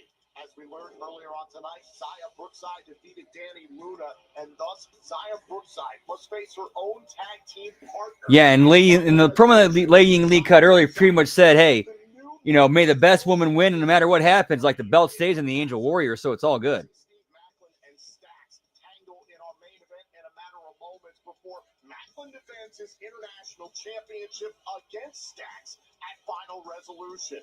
Earlier on tonight, Leon Slater was left down by First Class. Can the youngest X Division champion of all time defend his title against... Yeah, pal, the Battle of the Xias. Whoop, whoop. And Frankie Kazarian, the brand new TNA World Champion, looks to send JDC into an early retirement. These two clash for the TNA World Championship live at Final Resolution.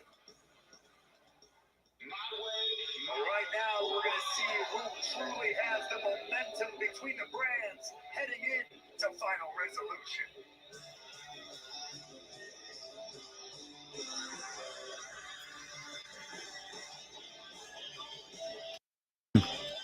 Following is an 8-man tag team match scheduled for one fall. Introducing first, the team of Stax, Tyree Eatway, Tyson Brick DuPont, and Lexus Key. This is about more than dominance between brands. Whoop, whoop. For TNA, this is about payback. Before turning point and turning. Oh, they're all coming out to Lexus King's music. Lexus King, Stax, Tyson, Tyreek, as well as Brooks So that's kind of telling right there. The Team NXT comes out to Lexus King's music. Instead of, you would think, again, with the reality and storyline angle they're doing, with the reality and also interwoven with the on-air storyline, you would have thought it'd come out to Stax's music. And Ariana Grace would be with him.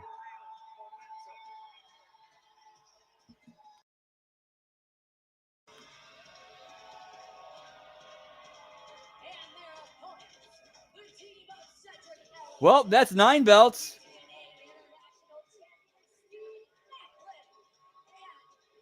We actually ended up having 9 belts tonight. Holy shit, I did not think that was going to happen.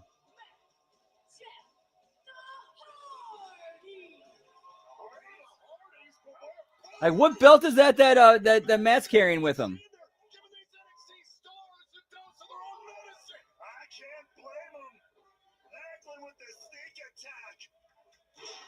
That was a setup by the Hardys, Macklin and Alexander. Absolutely brilliant. Okay, yeah, and from a character and story perspective, like that would actually that's the baby faces pulling off a star like that. That would actually make sense and works because you got an actual like shoot dude who was in the served in the military and would devise something like that. Surprise your enemy, pal. Macklin beating King. You're Alexander. Team TNA hot out of the gates. And now it's up to the NXT wrestlers to try to regroup here. Macklin tying up with Stacks, whom will defend his international championship.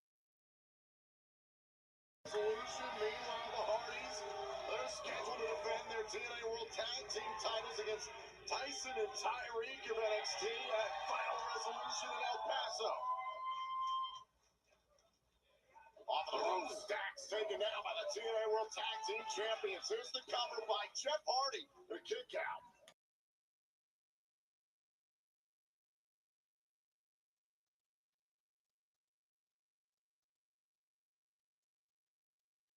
With the tag team titles over there.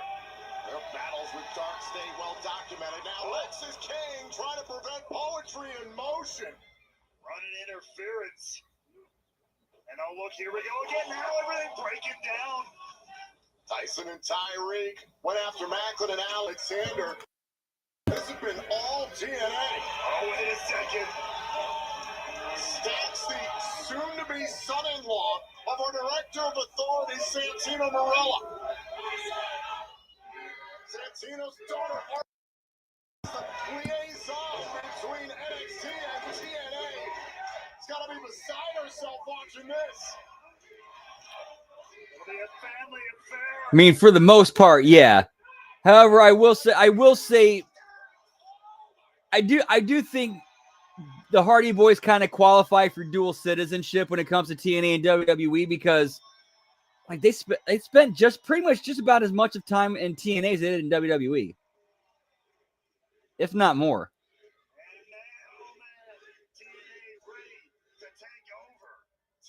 Now, they absolutely made their name and got famous in WWE, that's for sure.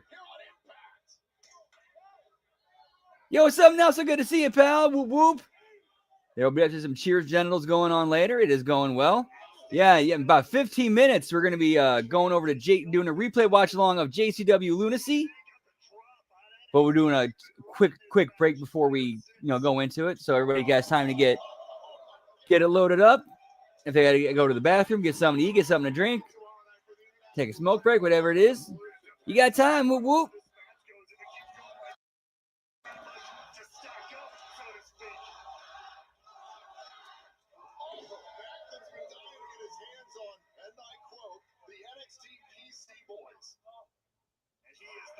Quiet about it. Is he ever? Not really. I think Macklin's starting to find his groove as a babyface too. He's actually starting to find out, get into it.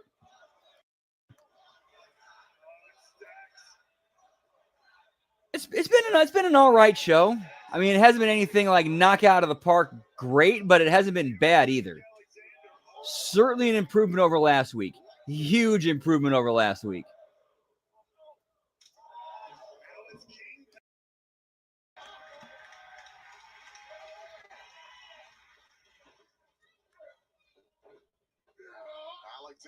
Point, Zane, whoop, whoop.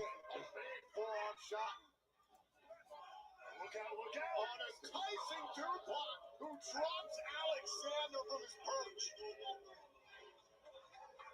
DuPont protecting Lexus King, and Team NXT has an opening. Running interference, like it or not. Oh! And smart team play there. Lexus King tossing Alexander inside. King, the first of his lineage to ever compete in TNA wrestling.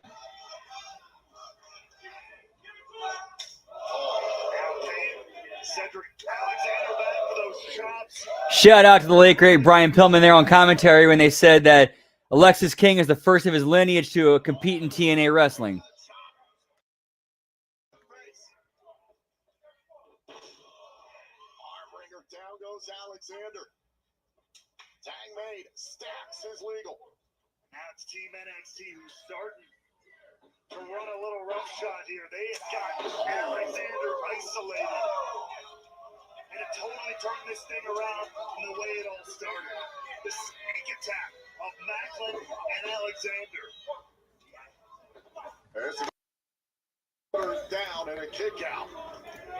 Stacks is willing to do whatever it takes. Yeah, that ended up being a positive about last night. Did not have to see the second hour of AEW from everything I heard. Oh my.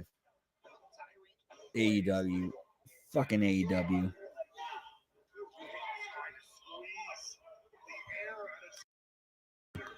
This is the powerhouse duo. Absolutely putting in work. Tyson and Tyree were once running with Desmond and Xavier in NXT. That disintegrated. We're going to see how much they learn. Standing on their own now, but standing with NXT here in TNA. Alexander whipped into the corner by King, back elbow.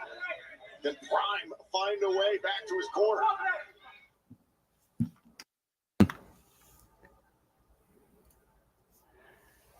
About 12 to 15 minutes away, pal.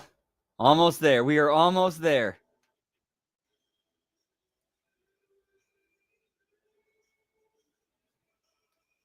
You trying to get me pinched? Huh? You trying to get me locked up on my first day? What the fuck? Jeff Hardy has gone right on the attack. The offensive against Rude. You are not kidding. Listen, the hardest thing. Okay, now having this as part of like the commercial break, filler to, hey, watch this while we're at a commercial break. Yeah, Jeff Hardy and Bobby Roode is actually is a good match to show because, especially with the WWE TNA NXT partnership. What do you know about the Godfather?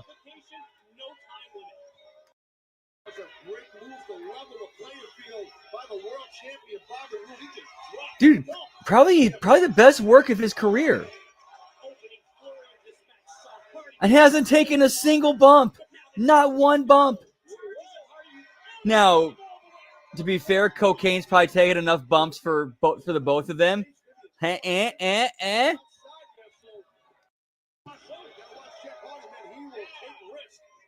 Yo, what's up, Car Blue? Good to see you, pal. Hope all's well. Yeet, yeet.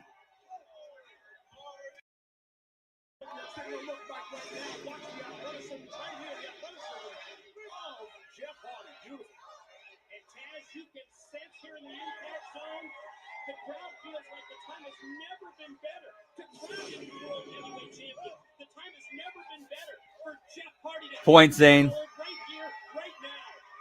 Well, again, this is no disqualification, so Jeff Hardy, utilizing that right now, he gets himself a steel chair, wearing out Bobby Roode. And as a result of no disqualification, I like that referee Brian Hebner is giving the two competitors when it comes to allowing them to fight out here on the floor and not help. Nice, yeah. Really looking forward to it.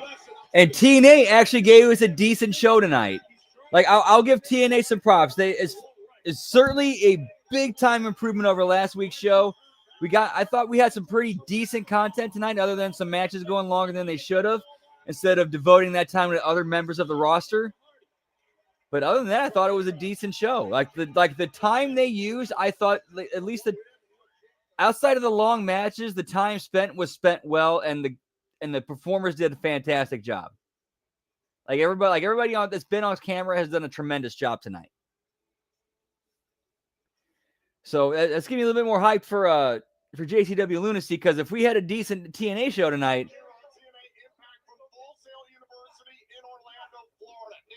that's getting me even more excited for Lunacy. Yeet, yeet. Whoop, whoop. Because we got this another long ass main event, but it's it's an 8-man tag, so it makes sense.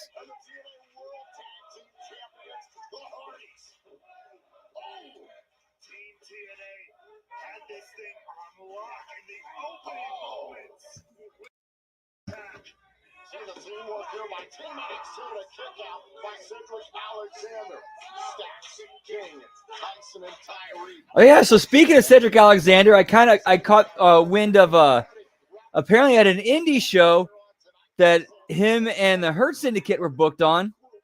They had a Hurt Business reunion.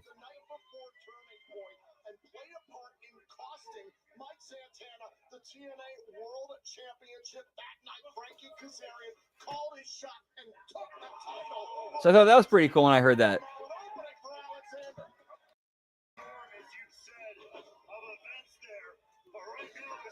And honestly, you know what? That's why it's great to have like these neutral battlegrounds like GCW and JCW, who can by proxy work with both the AEW and WWE by also booking talent from NXT, AAA, CMLL, New Japan, and have those and have them on JCW and GCW.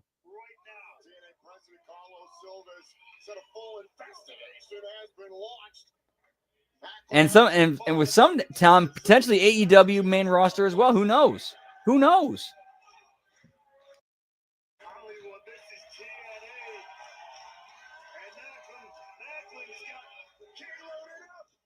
King nearly got caught in the crosshairs.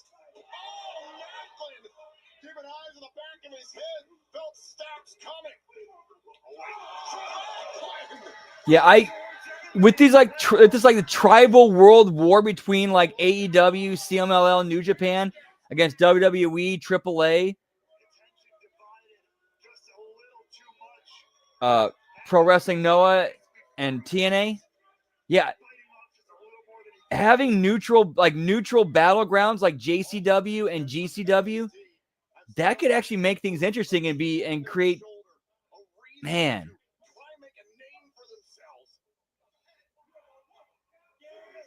I don't know. I'm just kind of trying to think of stuff.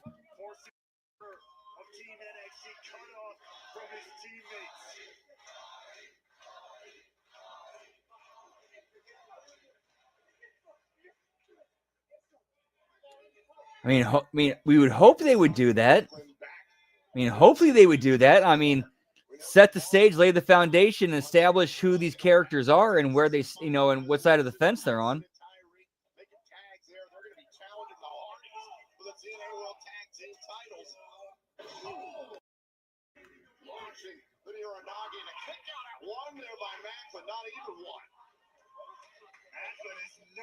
Oh, and by the way, yeah, we are absolutely watching that live.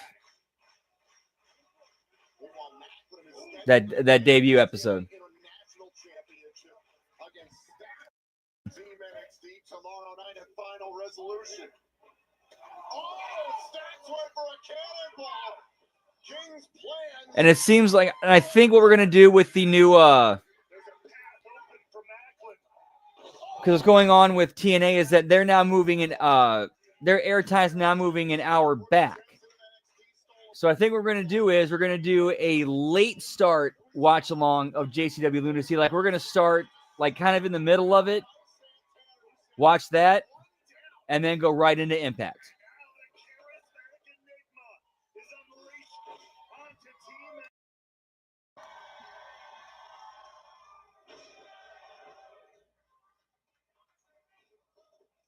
Jeff Hardy on the move. Hardy wiping out the field. Mike Santana is going to get his chance to get his hands on NXT's Charlie Dempsey, who was also a part of the attack weeks ago. Tomorrow resolution, and I'll say this for all the other members of this NXT group of renegades, you better watch out. Santana is hunting. You better watch out. You better not cry. You better not pout. I'm telling you why. Santana Claus is coming to NXT. Tom Bomb and Alexis King took him down. Look out now. Super kick by King. Uh-oh. Oh, the driver. Everything starting to break down here. Look out. Big Way showing off his power. Dude, that would be a great thing for wrestling because that you have somebody who would like treat that right, like treat those legacies right, and do right with that footage and that tape library, and contact the right people who are involved with those groups. Feel like, okay, how do I make viable separate brands out of these? Like say you know, a Tony Khan bought all those and said one of the relaunched them under their own independent, unique brands.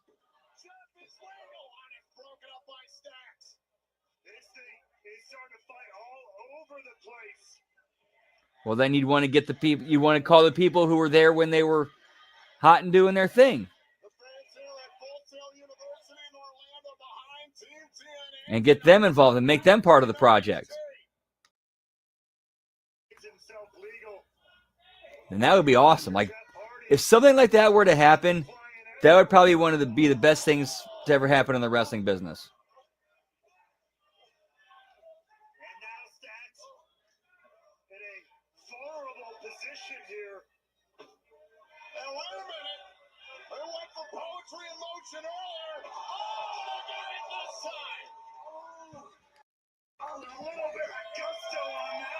Poetry in motion. I think would they call that a Nutcracker Suite?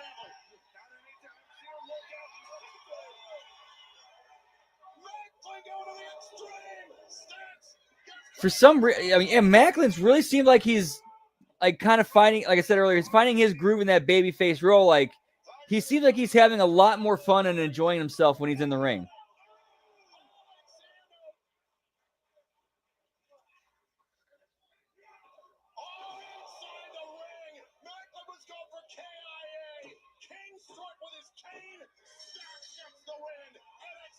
All right, good heel finish. I like that. Good heel finish.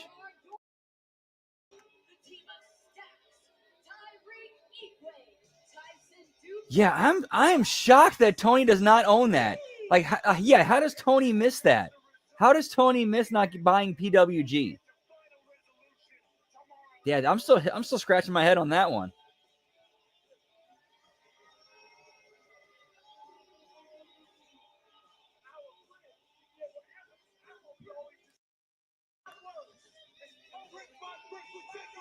Yeah, I remember. Yeah, whatever happened in that lab rat? Good point.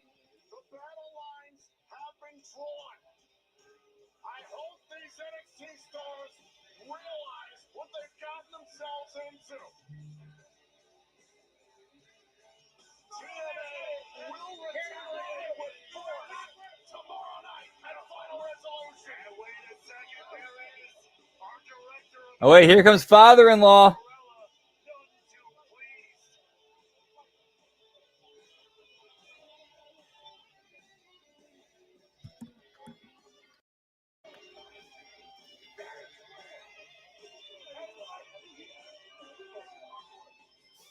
Points, whoop whoop.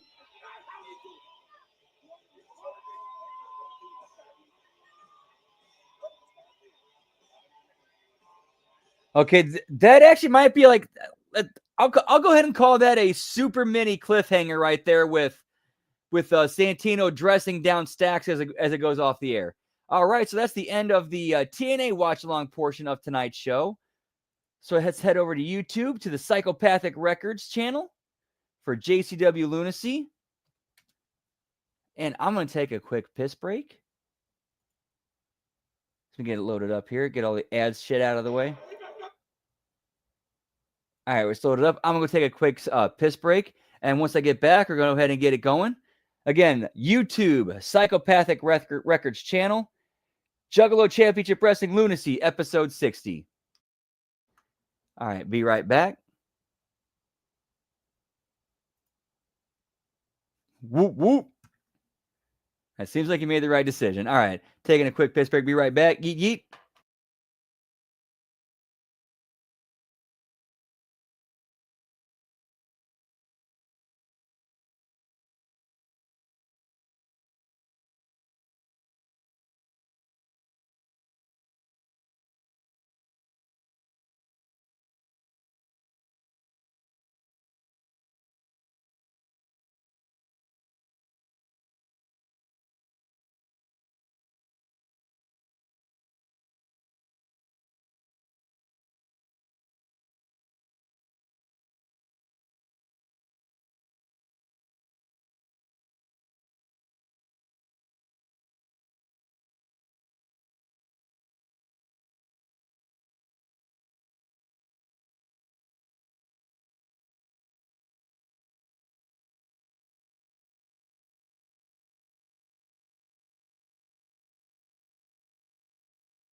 Whoop, whoop, and we are back. All right, so we got it loaded up.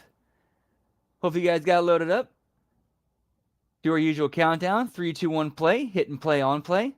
So let's get it. Whoop, whoop. All right, in 3, 2, 1, play. I don't like you. I don't like anybody in this fuck. Mike, shut up. Shut up. Hi! It turns out Vito is not the investor, but the real investor will be here at some point tonight. You all need to do your best to impress. Have good, competitive, physical matches, and tonight, we need to show and prove as a company. The investors will be here tonight. Boss has bigger problems now. Wait a second. Where the hell is that crackhead, huh? Where's still your friend Cocaine? You better deliver him to me. You understand? Here, use that passion for good. Oh, let's go! Here, just hate it! Lieutenant Stark I told you to do what I asked. And you are a fucking moron. Just like that fucking asshole. Stephen Flo. Stephen Flo. Stephen Flo. He's got what the? Get off! No! Vince Russo's in JCW Lunacy! For those of you who don't know me, my name is Vince Russo. Okay, so looking at this again, I'm 99.9% sure the one time I wrestled in Denver, this was the venue I wrestled at. I went and looked it up, like the name of it. I forgot what the name was, but when I saw the name, like, okay, I'm pretty sure that was the name of it because I remember the balcony. Because I distinctly remember the balcony above.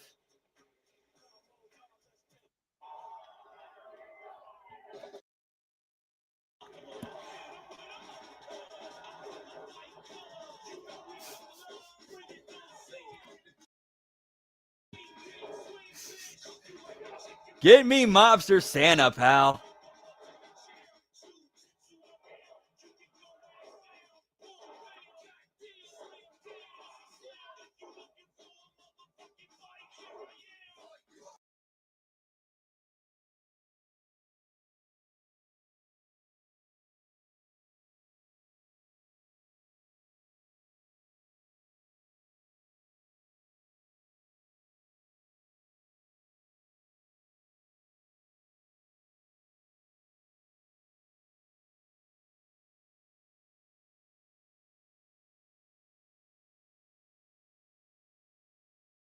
New investor! It's Vince Russo! This is unprecedented. It is already all over the place. The hottest news in the world of pro wrestling. Vince Russo, the investor of JCW. This is insane. Yeah, it's just the opening. Yes, the opening riff to Iron Man just looped. I think it's got to be for copy. I'm guessing for copyright reasons. That's what I gotta believe. That's what it is.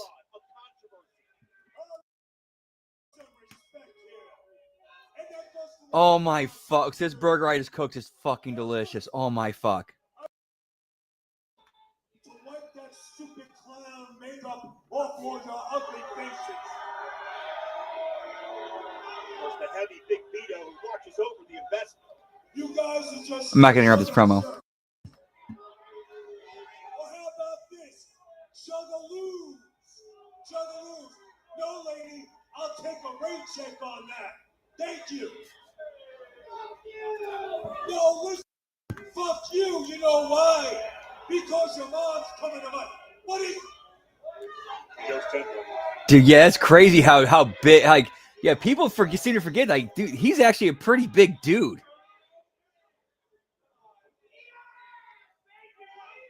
Like, if he ever decided to hit the gym and start eating protein, or start lifting more heavier weights and eating more protein. I haven't been in a wrestling ring in and you boo me? Does he really not understand why? You know, let me tell you a little story. A couple of months ago, I got a call from my old friend Joe. And Joe asked me if I was interested in investing in his company because he wanted to bring it to the next level. I told Joe that I would think about it, but then I never heard back from Joe. But I heard back from Joe's lawyers. And I said, why ain't I hearing from Joe? And they informed me that Joe was wrapped up in his tour. ICP had a big tour. And Joe basically told his lawyers, find an investor. I don't care who it is, find the capital. We need the capital to bring this company to the next level. I was informed that there were a lot of bids. So, Bro Sports and Entertainment, a company which I own, made Bro Sports and Entertainment. it off, but it didn't. So here I am investing in That's actually, you know what? J. Throw it to HMG After Dark. That's clearly a shell company. Now let me explain to you why you should be kissing my big New York Or fictional shell company. Let's take a look Much like Julian's GFY Investments and Trailer Park Boys. investors may have been. What about JCW selling to the Saudis? What about that? What about that? You guys would have flew over to Saudi Arabia. I don't even think you know where that is. So you guys would have flew over there wearing your clown makeup, and what? They were going to welcome you with open arms. I'll tell you one thing. Your women were not getting into that country. Ooh, damn. Thank me. Because Joe could have went the way of the WWE. He could have sold out. But instead, he got me. And I am here to tell you the way it is. Now, I got to tell you something, man. I respect your loyalty to ICP, to Violent J, to Shaggy. Give it up for them. Give it up for them.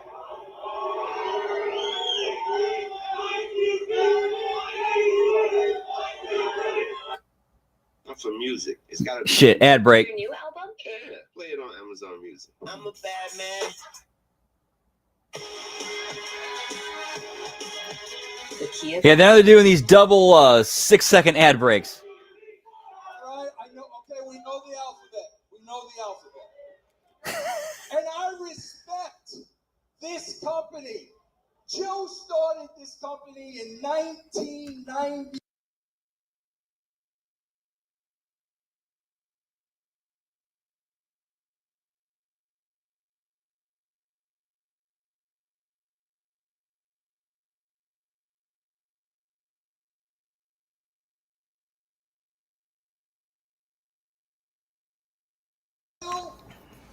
You are simply not enough. We need to bring JCW to the entire world by any means necessary. You know something? Everybody get the hell out of the building. Wipe that shit off your face. We're charging you $5 extra to come back in. We're charging you $5 extra to come back in. Don't choose for no one.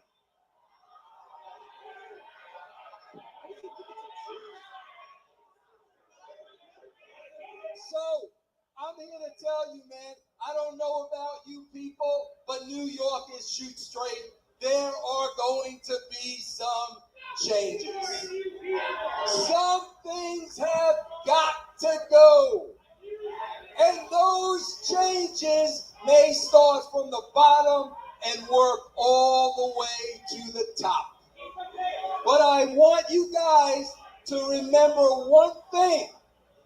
Whatever happens from this point forward, I do it all for the Juggalos. Thank you very much, ladies and gentlemen.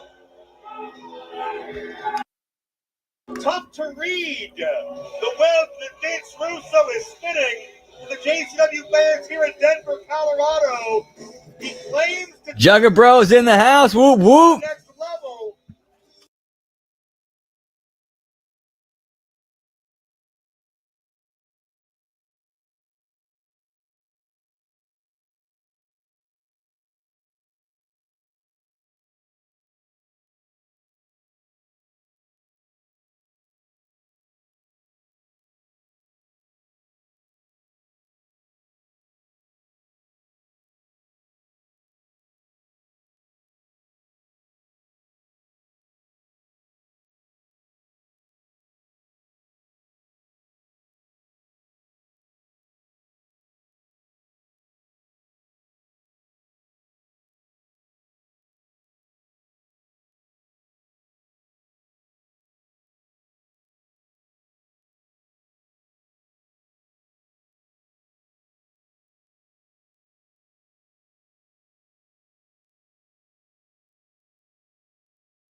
Tag team titles at stake.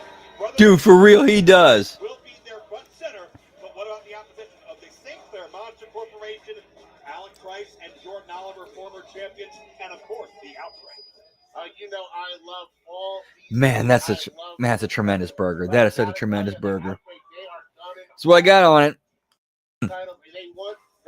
It's a double smash slider with ketchup, spicy mustard, toasted honey bun, and sliced pepperoni sliced pepperoncinis.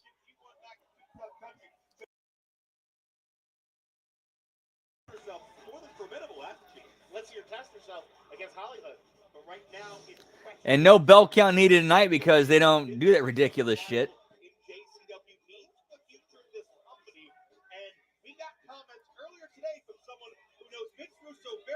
Thank you. And also, before I put the patties in the air fryer, sprinkled onion powder, garlic powder, cayenne pepper, and onion powder. Or not onion. I already did onion powder. Sorry. Chili powder.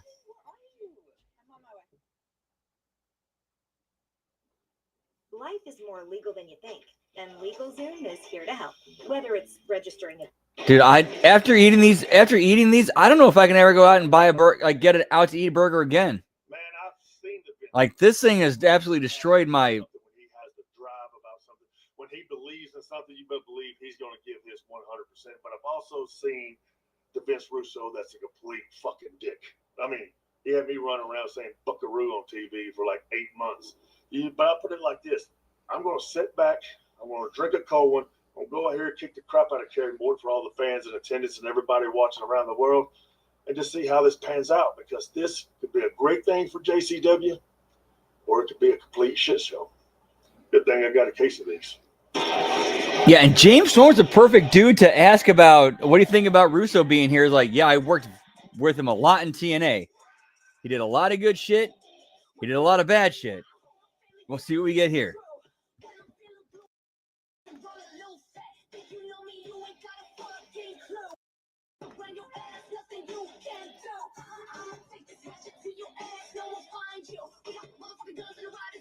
Cheers, genitals.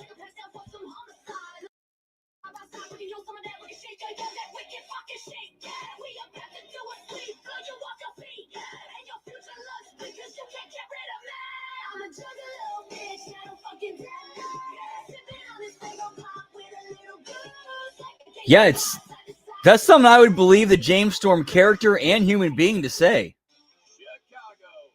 Or like a blend of both.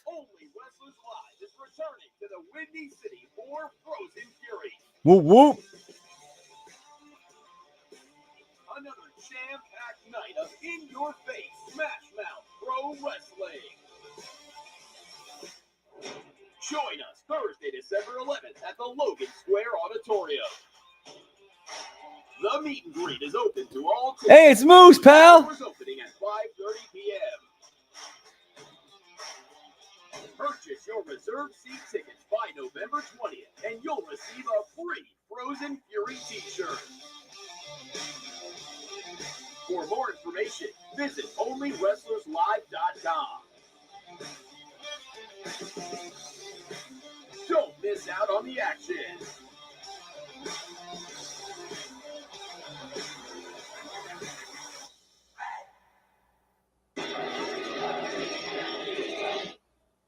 Got this. Got it. Bro, what's this stuff, man? This just a neighborhood thing. No, give me does this look like a neighborhood to you? We are in an office. I am the investor. You are supposed to have my back. I do have your Where's back. The neighborhood, bro? Where's the neighborhood? I'm protecting the investment. This is a place of business. You got to get yourself under control. All right. Now, listen, I got a big meeting. I'm leaving for the meeting. I got to go to the hotel, okay, bro? Going to the hotel? Bro, I told you you don't shit where you eat. I told you that a long time ago. I know. But if I'm gone, what does that mean? I got to be a businessman. You got to be in charge, bro. I got to be able to trust you, man. You can trust me. Bro, you got to understand something. Let me tell you something. Bro, refresh my memory. Weren't you running around in a dress at some point? Weren't you doing that, bro? I was under investigation. Yeah, well, who got back? I was under investigation. Look at you, bro. The Don. You always wanted to be the Don. But, bro, this ain't the neighborhood.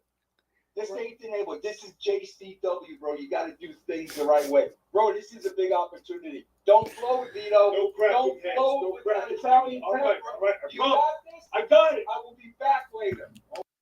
Do nothing, man. I won't do anything. We'll have a good meeting. Have a cream soda. Calm you down. Jesus Christ, you can't do nothing around here with the fucking Russo. Oh, all right. Businessman. Be a businessman. Be a businessman. Here we go. Oh, excuse me. Excuse me? Excuse me. That's all you have to say? That's all I have to say. After all the shit you've been pulling? Listen, let's just calm it down, okay? Just a little. Listen to me. You've been running around here like the big boss. Come to find out, you don't have any stroke. You know something? You're a joke. I should slap the shit out of you right now. So then go ahead and slap the shit out of me right now. Go ahead. I would. But this is my business. And that's not how I conduct things here. Yeah, you fucking asshole. You know something? I will conduct business that way.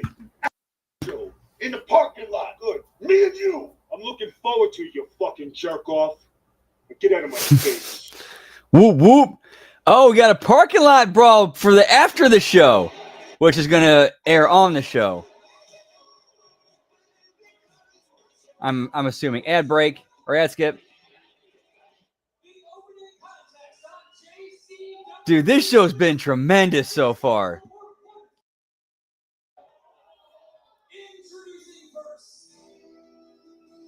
Vince Russo leaves, puts Big Vito in charge. You jerk off. Zach Morty off the rail.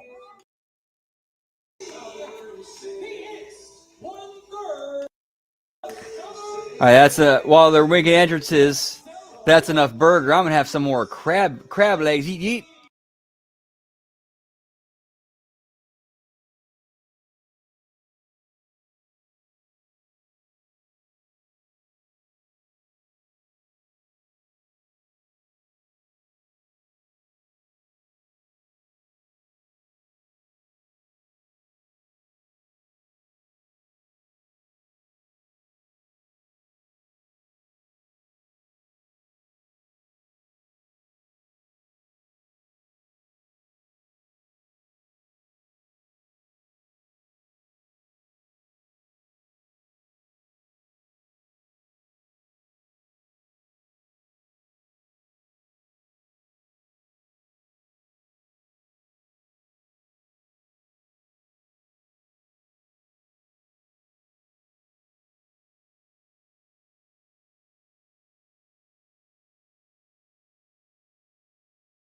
Something tells me the important meeting is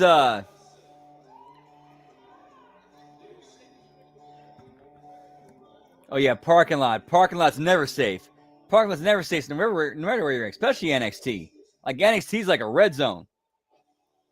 But somehow I have a feeling that the meeting has something to do with the Me Too angle with that Vince is involved in, or his character is involved in, I should say.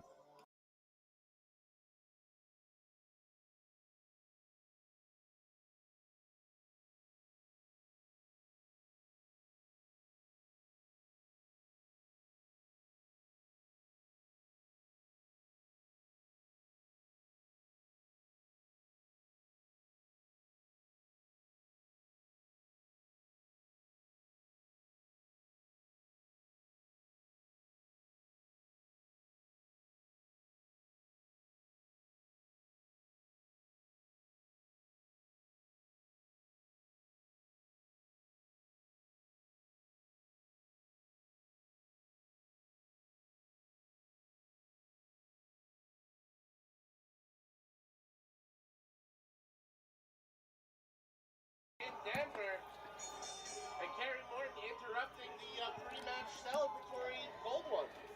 Oh yeah, much like Zaya Brookside earlier tonight, like it's in his blood. He gets it.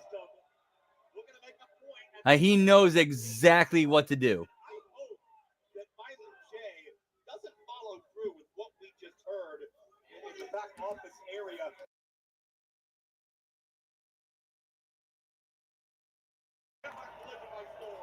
But to enter into a parking lot fight with somebody who obviously has been in more than his fair share of parking lot brawls and buggings in Big Vito, I don't want to start to make him get hurt. I look up to Violent J like everybody does, and I just have a bad feeling about what's to come. And not only that, it's not a match, it's a fight in the parking lot. There's not going to be anybody to sanction this. There's not going to be a referee. And who knows how far a fucking creep like Vito will go. It's got nothing to do with wrestling. It's about the fact that Vito's been pulling his weight around here, abusing power that wasn't even his. Big Vito throws his weight around, bosses people around, fires people, bullies people, and all the while, he was not the investor. He was protecting the investment of Vince Russo. But no one out here to protect Kerry Morton. He's deposited to the outside amongst this entire row of enemies eyeing him up. What is that?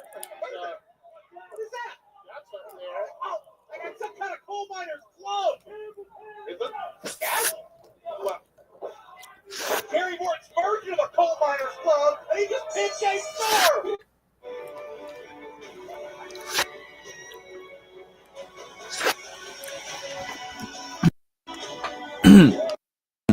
I'm sorry about that. See, apparently Russo is very high on Kerry Morton, from what I understand. Sorry, I thought I had that on mute when I was doing that. I apologize, guys. Yeah, I dipped in there for a little bit of crab meat.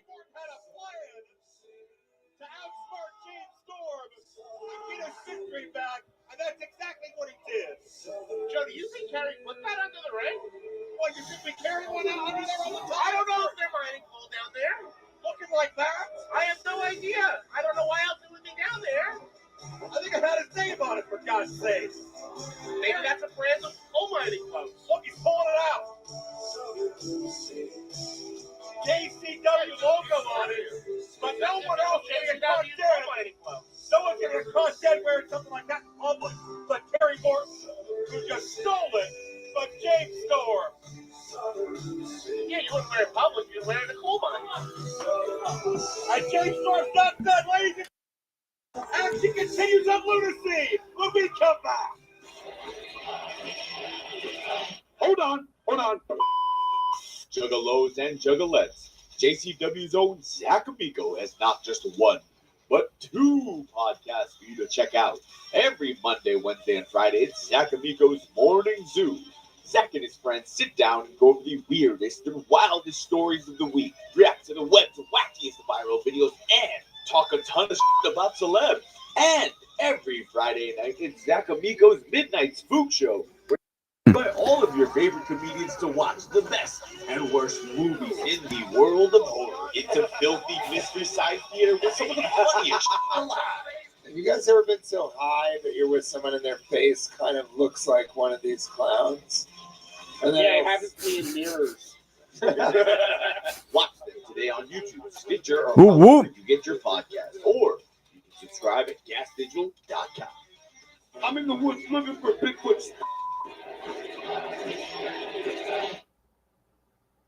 Man, you got to slow down, Joe. You're getting me stressed out. Think about what you're doing. Think about the consequences. I am thinking about the consequences, Tony. Vito is the one suffering consequences. He's been running around here like a boss. Come to find out, he's a joke. He's been embarrassing all of us. And I'm sick of the shit. It's going down tonight. Yeah, here's where Russo talks about good writing. This is exactly how Violent J should be reacting when he's been getting bossed around and bullied by Vito for the last 3 weeks. Come to find out, he's not even really the investor. So yeah, Violent J should be pissed off and want to fight.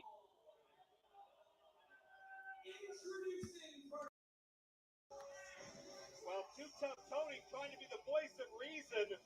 I know there were at least 2 instances where they worked together. Once in WWE as part of the NWA Invasion angle, and in TNA when the Rock and Roll Express turned heel and joined Sports Entertainment Extreme.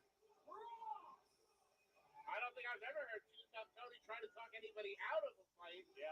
This guy loves a brawl. That shows the stakes and the consequences. But there's always consequences when it comes to stepping in the ring with M-Dog 20 Matt Cross, who's been on a hot streak as of late. Matt Cross looking to prove to the world he still deserves to be top dog in JCW. But yeah, I'm sure if I'm sure he's probably got some he's probably talked about it in some interviews.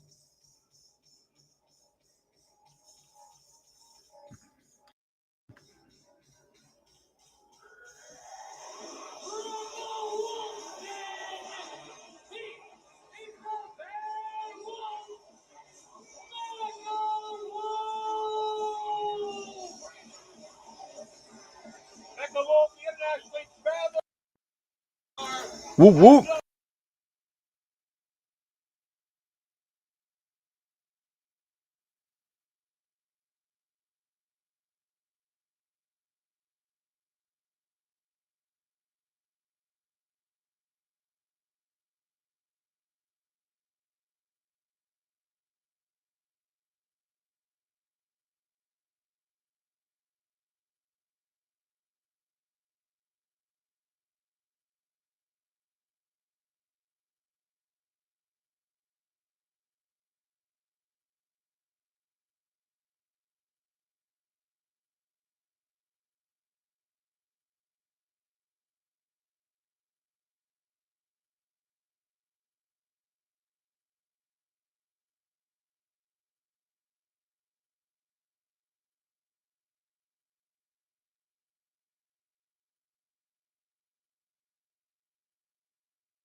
Software Whoop whoop. Before starting my first business, I had hobbies like snow skiing, water skiing. Then I started the business, which took all of my time and money. Yes, sir. Whoop whoop. Focus on the business. Which is what's great about ask it. Which is what makes it like JCW being neutral ground great. And you can sense the pressure that Violent J is feeling on his shoulders. I think Jay blames Right, and that's a normal thing. Like, you're gonna disagree. Like, no human being, no 2 human beings are gonna agree on everything 100%. There's been a lot of doubt, second guessing from Violent J.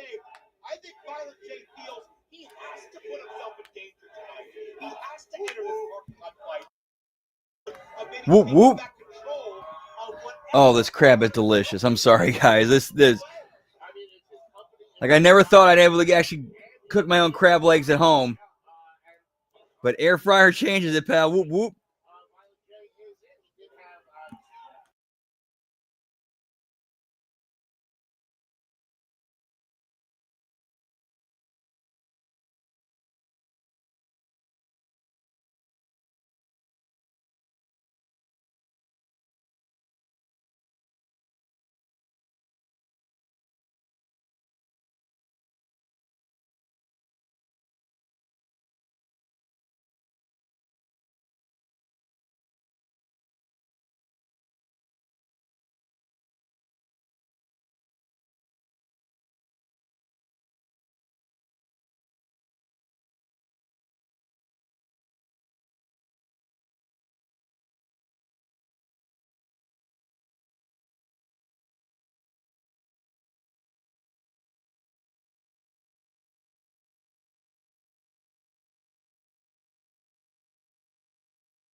Russo's out having some secret meeting. Hell yeah, pal. Whoop whoop. Right back at you, Mecha Wolf. With everyone knowing you're here, your first night to meet with talent, your first night in front of the people, your first night to see. Mac Crossford Mecha Bro, pal. Whoop whoop. All right, so I think with this, I'm glad I only cooked like a few tonight, not too many. Just a couple parts of it. Because now I know I need to mess with the temp and time a little bit. Not too much, but I got a good starting place. Some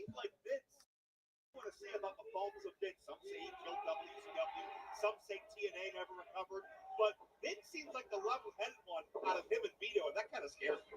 Oh, that is terrifying. Yeah, some people say Vince Russo killed the WCW. Some people would say he put a dying animal to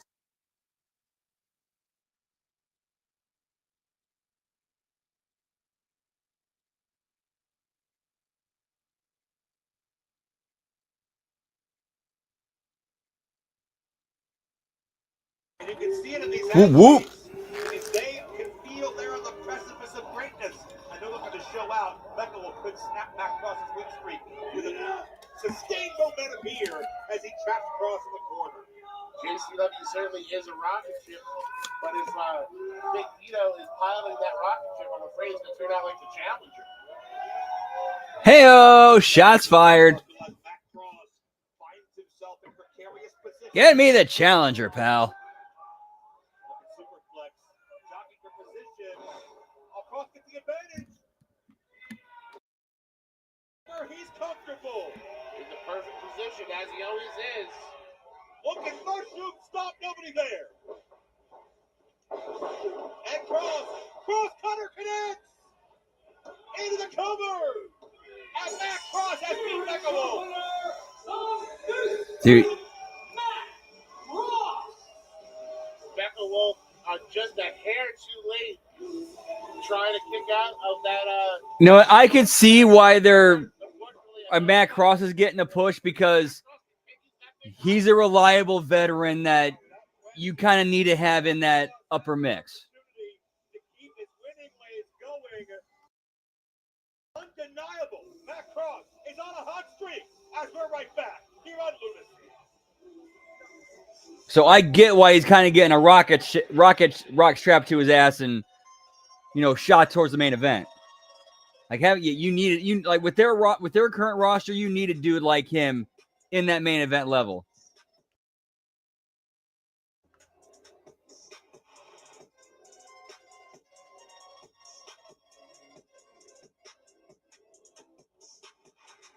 Right, exactly. I could see Russo seeing Cross in the same way he saw Jarrett. Somebody I can rely on. He can get heat, and he can get a good match out of anybody. I can rely on him. I can trust in him, and count on him to do whatever it is we need him to do. The name of the show is called Jim and Them. Jim and Them are pop. Oh, tremendous in Underground. Get me Son of Havoc, pal. Jim and Them are Jim and Them are pop culture, bro. They are pop culture. Because I know that. I know that. With their powers combined, they become pop culture. With their powers combined, they become Jim and Them, the greatest podcast in the world.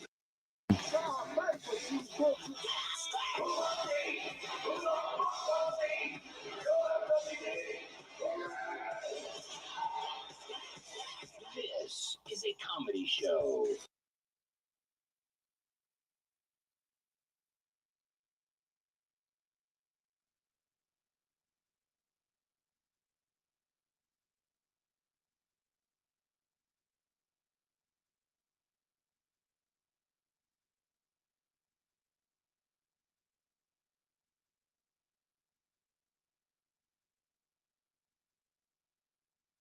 Yeah.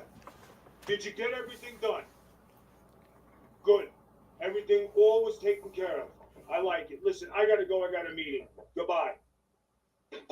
You have the audacity to come in this office after everything you did. You screwed up last week. I give you a job and you mess it up. Every time I tell you to do something, I can explain. No, you can't explain shit to me. All right? Me and you don't work because you don't know what you're doing. All right? I'm just so pissed off at you. I don't even know what to do anymore. All right? Stop. I hate when you do that. I hate when you do that. So is Listen. it the gun in your pants, or are you happy to see me? It's a gun. It shoots. Listen, I just said, come on. Why don't you just... Is that a gun in your pants? Are you happy to see me? It's a gun. It shoots. No, really. Listen, I'm supposed to be mad at you. All right? Then you come in here and you do this stuff. I can't take it. Just give me one more. No, hold on. Did someone say three-way? What are you doing? Whoa. Back it up. Give it up. What are you doing in my office? Give me Caleb with a K, pal. Remember him from the Impact attack a few years ago? This business is more important. What is it? Look, I need that meeting with Vince. I need it. Vince doesn't want to see you. What else? What else? What else? That's it. All right, listen. We just need to see Vince. You know, it's already. Hey, listen. You got something you need done, right? Yes. I got something I need done right here. Listen, all right, listen. There's this Flo kid, all right? I can't stand it. Take him out, and I'll see what I can do for you, all right? You won't be disappointed. Thank you. Now close the door on the way out. I know, threesome, later. I know, threesome, later.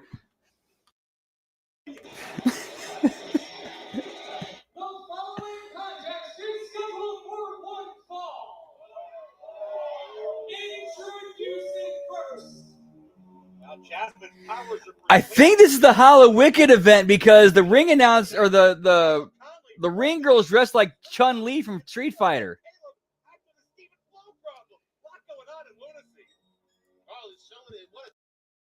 We continue to weave here in JCW Lunacy, trying to keep up with it all.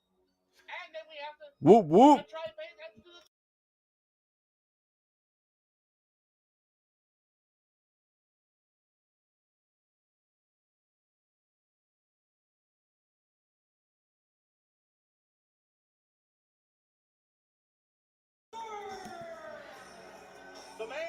Get me Shane Mercer, pal. So, I know I've told us between, I think both these these HMG watch-alongs and on Twitch about how these edibles I ate that got me so completely fucked up, I thought I was on the Millennium Falcon going into light speed. And there's one time I had a couple and I was staring at a wall at a show after my match at an IWA Mid-South show. Shane Mercer happened to be on this one of these shows where I was so fucking high that I'm staring at a wall after eating a couple of these edibles. And he's one of the dudes who asked the guy who we drove up there with, who made the edibles. Shane Mercer was on the car and asked them, "Hey, so how good are those?" Or one of the guys who asked him, "Hey, how good are those?" He goes, and then I'll never forget the dude like pointed at me and was like, "Well, look at him." And then I think he was like, "I'll take 3."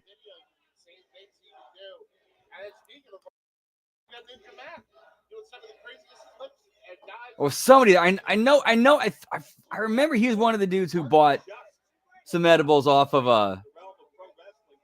I remember if he was that specifically for that one. I know somebody did. I know he was there that night. Of course, I could have it completely mixed up because I was completely fucking high that night. So who knows? Whoop whoop. Allegedly.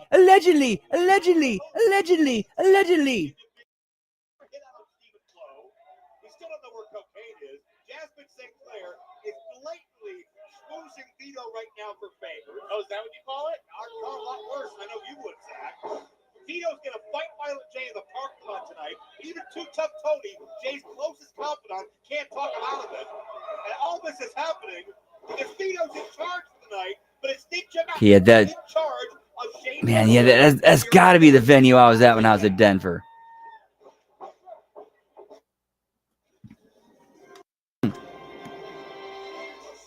And ad break, unfortunately. That's for music. It's got to be my new one. comes with watching it on YouTube, pal. Luckily, they're short ones. Tried to take Ninja Mac, pal. This dude. Absolutely entertaining and fantastic.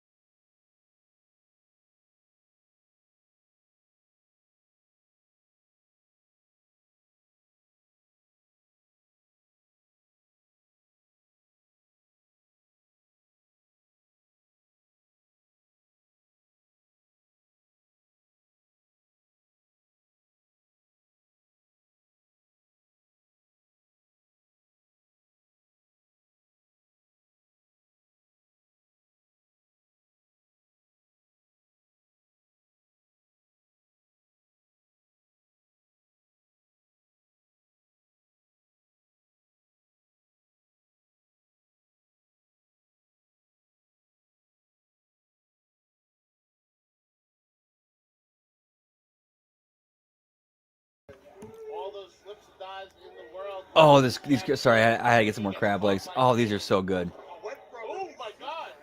Got some crab legs from the local grocery store. Threw them in the air fryer. Dipping them in some Papa John's spicy garlic sauce that I had melted. Oh, so delicious. So delicious.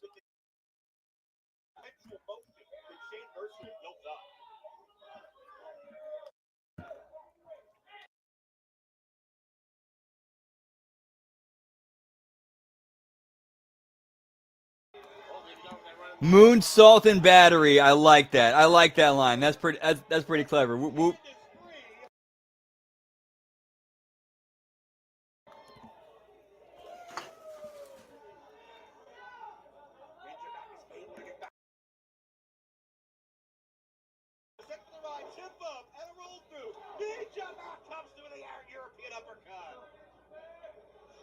Ninja Mac is so explosive in small spurts, and Mercer, with all the credit that he has, as well-rounded as he is, I don't think has an answer.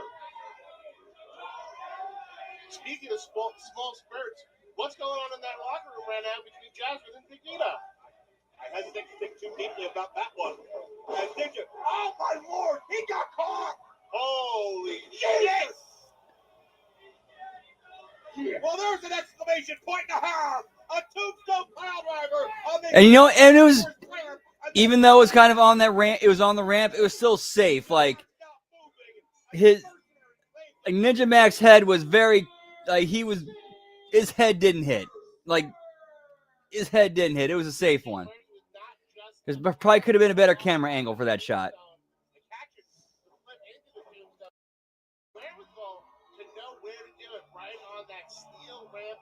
Ooh, actually, no, that's actually a decent shot. Kind of almost like remember in Reservoir Dogs when Mr. Blonde goes in to cut the officer's ear, he goes like, hold still, and the camera pulls away, and then you hear him scream, and then all of a sudden you hear the slicing and the screaming, and then the Mr. Blonde pops up, pops into the shot. He's got the ear in his hand,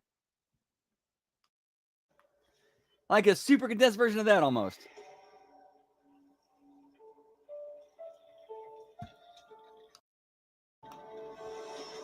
Is that as good for you as it was for me? Hey, what's going on?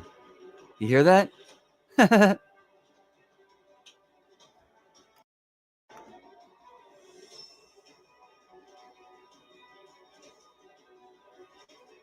you remember the first time you stepped into an arena to witness a collision of good versus evil?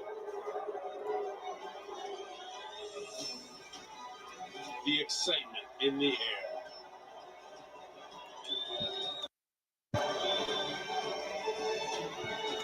The roar of the crowd.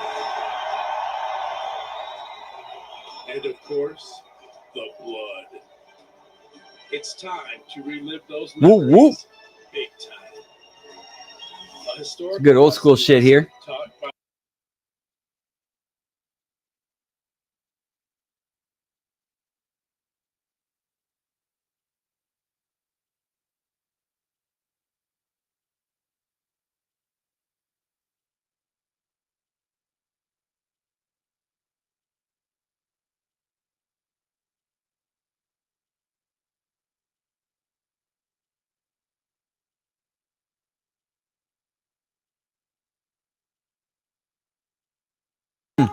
all places, for God's sakes. This beats Oh, now Willie Mack's getting jumped, pal. whether it's Jasmine saying her to Big Vito. Either way, Willie Mack. Okay, yeah, that bathroom actually does look familiar. That bathroom does look familiar now. Yeah, I'm now pretty sure that's pretty much that is the same venue. Get me Mr. Happy, pal. Whoop, whoop. The Monster Corporation running roughshod, and Willie Mack is seriously hurt. What else is going to happen?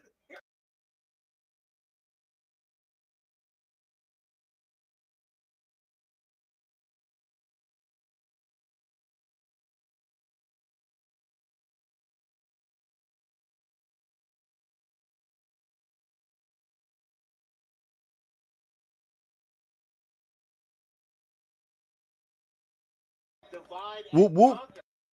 beat them up 2 at a time. One second, I go grab a soda. Yeet, yeet.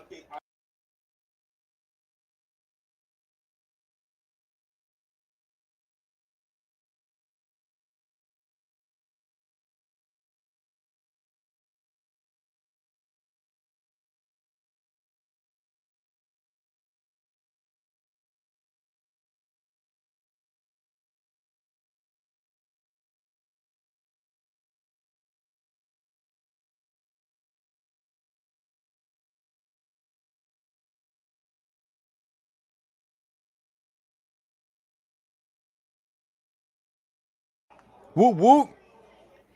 Give me Caleb with a K, pal. So handsome. And skip. I can't buy. There's a bounty on your stupid ass head, and I'm here to collect it right now. Get your ass out here. There's a bounty on Stephen Flo's head because he wouldn't turn in his best friend to Big Vito to do God knows what. But Stephen Flo's a rebel. Stephen Flo's against the grain. Stephen Flo did not use Ticketmaster. I love that. I love that. If that's kind of a deep cut reference there. If it's one of those if you know things. Territory championship is, I don't know, is this a match? Is this a beatdown? I don't think it's a hit. It's another hit from Big Vito, turning his entire company into gangland warfare. And Stephen Flo's fucking his ass off. Get him. Yeah, but this is the BS you have to do to impress Vito. This is the division. Vito caused this company. And honestly, I'm a little bit biased towards the Stephen Flo character because he's pretty much a babyface version of my character. Oh, but G's from behind. Damn. And now it's the numbers game becomes an issue. Oh shit! Oh shit! That's cocaine! Cocaine with a bull bear! Cocaine's been missing for 2 weeks, but he's been watching. He's been looming, and he came to help his best friend. With the hit, whoop whoop. His best friend was there for him. Setting up for that big coke slam. We know Vito wants. Oh wait a minute! That damn ring rat! That goddamn ring rat. What's a ring rat? It's like a groupie. I'll explain it later. But right now, Oh, dude! Speaking of ring. Okay, I forgot about that ring rat. This is not it's a wrestling story. It's not a wrestling road story. It's actually a wrestling training story. I will never, ever, ever, ever forget this. This is one of the funniest fucking things I've ever experienced in wrestling. So there was this dude who had been training with us for a few months who was kind of bless his heart, Missouri country boy. And he had recently been told, somebody had told him about what ring rats were. And basically the way he described it was, I was told that, these rats, they get into your gear, they get into your bags, they get in your, they get into your thing to try to get your stuff. That was kind of how it was described to him. So after that, when that's happened to him, the next training session, as soon as he got into the training center, he starts looking under the rings. Like he starts lifting up aprons, looking under the rings, looking under everything. And everybody's like, what are you doing? I'm looking for ring rats. And all of us are immediately thinking this is a rib. Okay, he's trying to rib us. He's trying to bait us into something. And we're like, what are you talking about, ring rats? It's like, yeah, you know, those actually, yeah, like these rats, they get into your gear bags, get your things, get your money, get your wallet, and then that starts clicking for some of us. We're like, we're looking at each other like, wait, hold on, what is he talking about here? Is he talking about actual rats, like actual, like, you know, whiskers rats? And somebody, and one of us, I think it might have been me. I was like, wait, what do you mean? Are you talking about like actual rodent rats? And he's like, yeah, you know, I used to deal with them back in the day when I was growing up in the barn. I used to get my shotgun out and shoot them. And then so and so told me about these things called ring rats that follow, you know, wrestlers around. They get in their, you know, they get in their gear, they get in their gear bags, they get their stuff, they take their money, and we're all of a sudden like, and it's all of a sudden it starts clicking. Okay, this dude thinks ring rats are actual rodents. He thinks they're actual rodents that get into your gear bags and steal shit. So we're all kind of looking at it like doing like the eye contact thing, like we're getting this, like, oh shit, this guy thinks that ring, yeah. So we had to smarten him up to basically like ring rats are like, and I'll never forget the conversation. Like one of the person in our or one of the people who own the company had explained to this dude, okay, ring rats are not actual rodents. They're these you know what groupies are, right?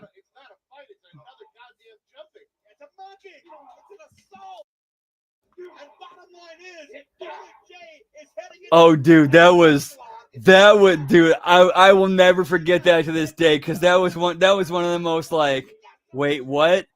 Oh my fuck. Like moments I've had in my entire life.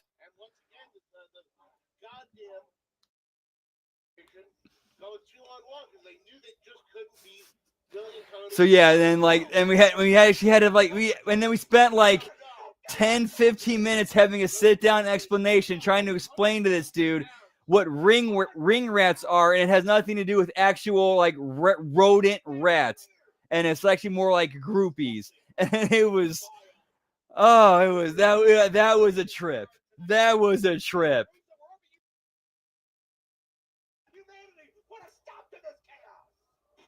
This holiday, shop and save up to 40%. All right, ad break time or ad skip. With Chewy. Creators, the best holiday find isn't in these boxes. It's product tagging with.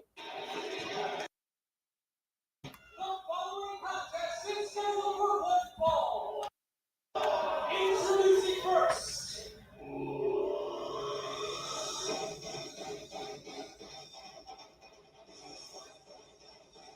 Well, we got to try to be set and move on to the next matchup. My heart, my mind is backstage right now. So, big time title fight.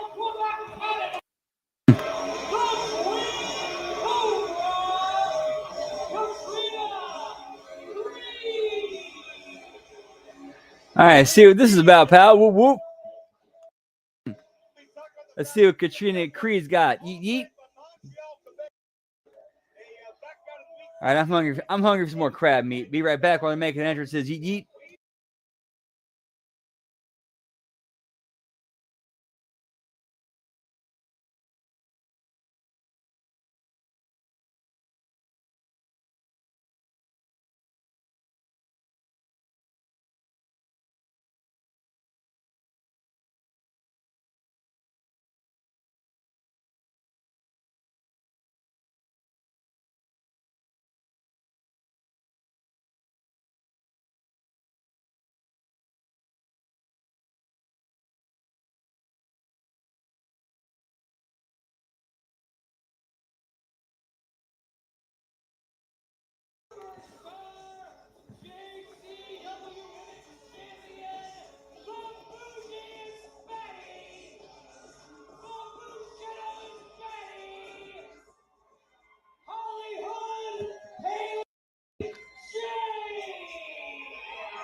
Yeah, that power slap stuff, that's dumb. That's so dumb. It was two tough countries back Whoop, whoop. Finally got that elusive.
Oh my fuck. I'm sorry.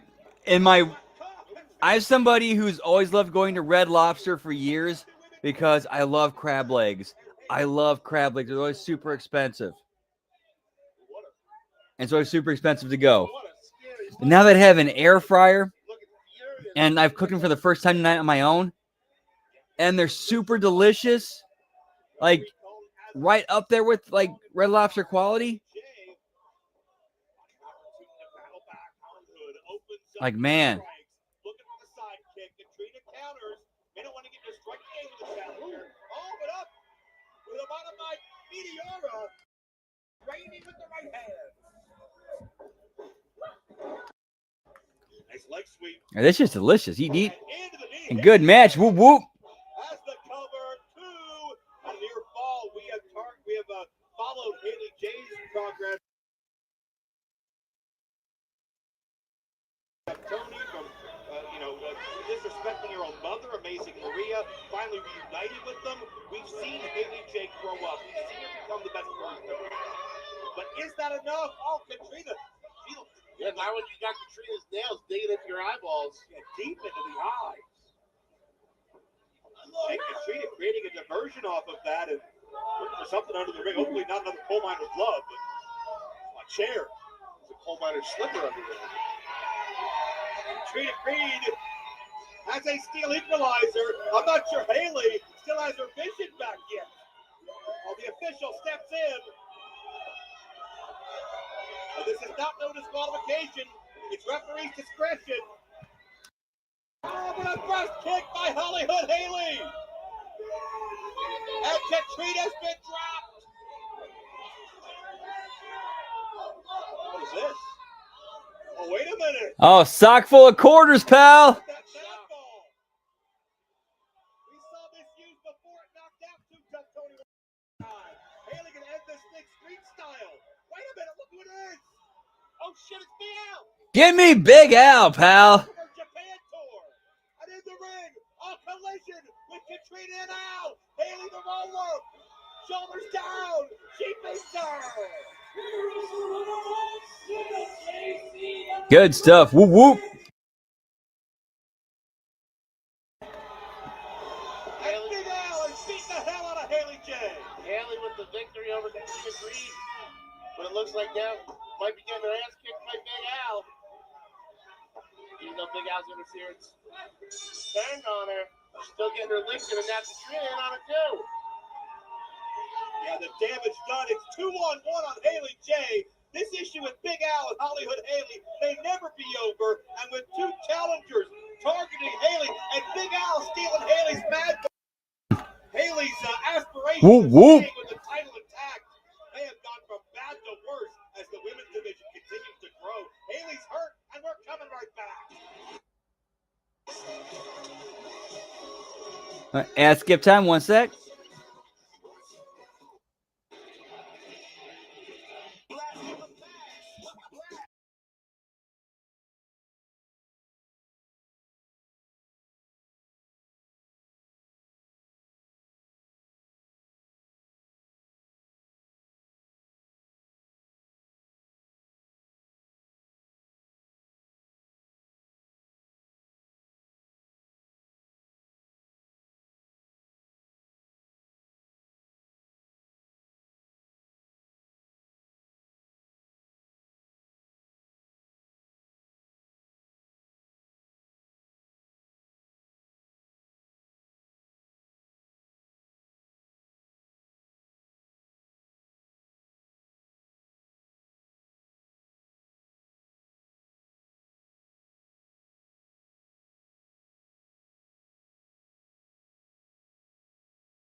Whoop whoop.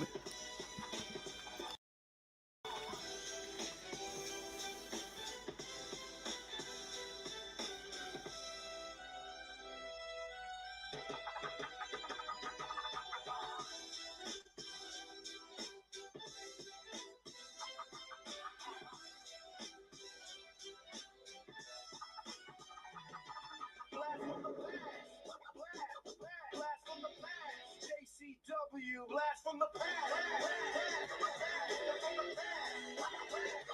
Blast from the past.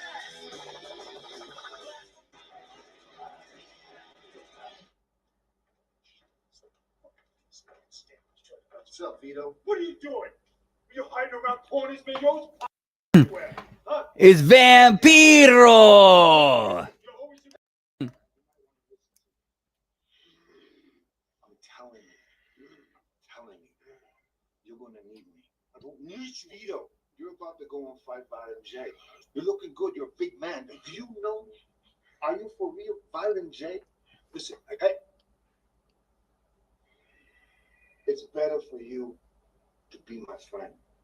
I'm telling you, you need me. You can either. I like Vampiro being the wild card in this. I like that. The only thing that's gonna be on there is Violent J. You know what? I don't need you. I want you to watch this, right? Freaking Vito.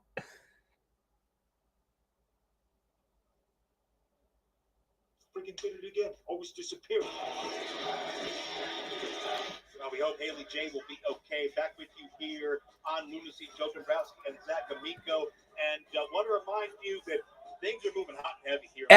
To an extent, I think at the most, I think his only extent is being kind of an on-air character. It's mostly Violent J from what Vince has said.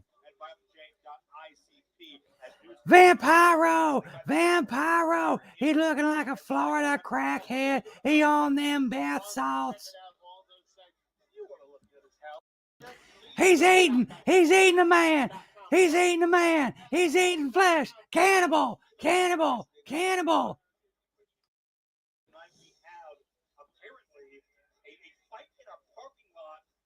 Commissioner Violent J and the protector of the investment, Big Vito. I have a real bad feeling about what's going to go down there. Vince Russo is apparently in some hotel room meeting, some kind of business meeting right now. I have no idea what's going on there, if he'll be back. But I do know that coming up in just a few moments, it will be the JCW Tag Team Championship on the line. Brothers of Construction, Outbreak, St. Clair Monster Corporation, what a role they've been on already. And also the former champions, Alec Price and Jordan Oliver. That goes down your main event. That's a heartbeat away. Stay with us. It is now World Lunacy Apex. And it is the real world match for the JCW World Tag Team Championships. Introducing first,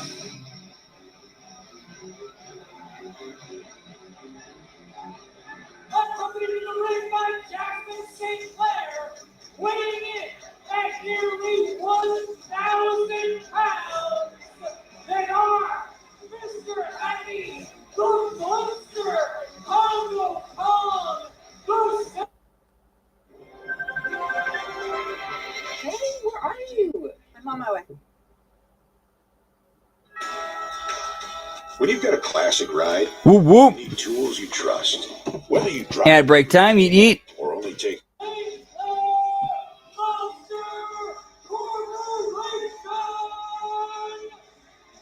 Willie Mack, down and injured.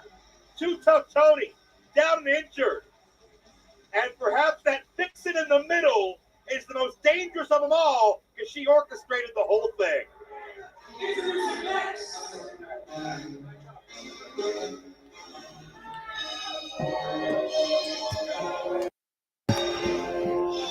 One's a genius, the other's insane. Jordan Oliver, Alec Price, Busta, and the Brain.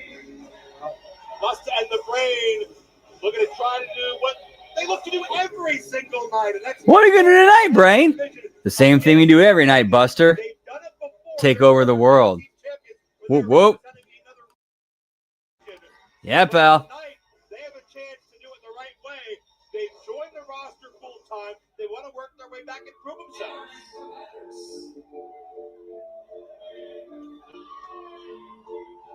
You're ready to enter the auditorium.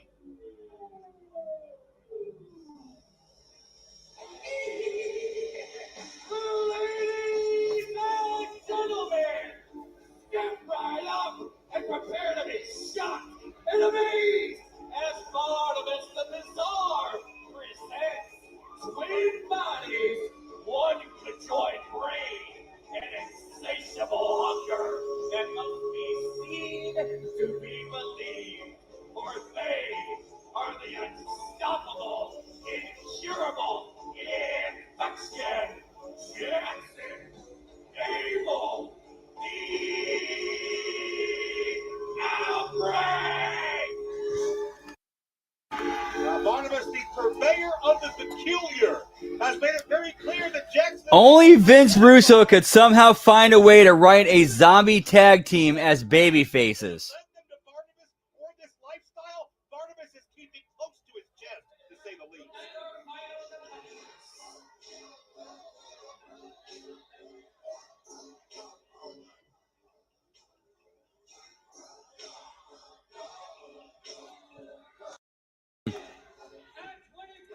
Boxes of popcorn, 82 bags of circus peanuts, hailing from the construction tent at the dark heart of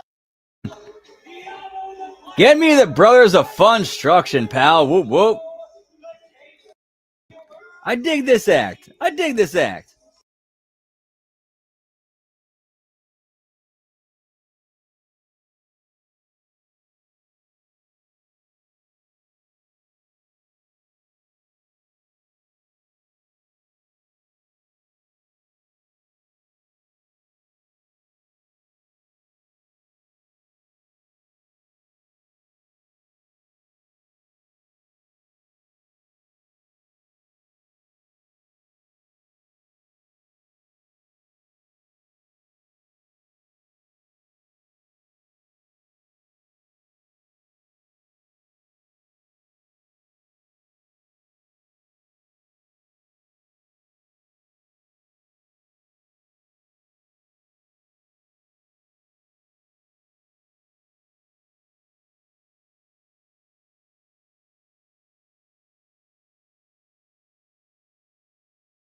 Whoop, whoop.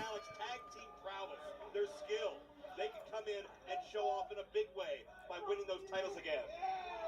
And certainly the issues. Yeah, happy, mean, and scary clowns. Whoop, whoop. With this entire roster,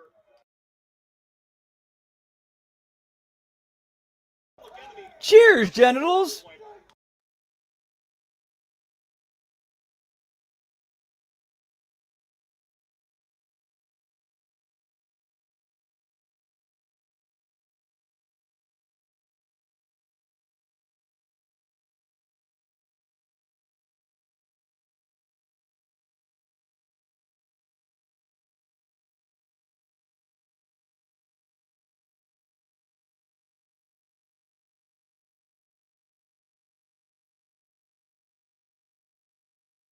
Only one team can win.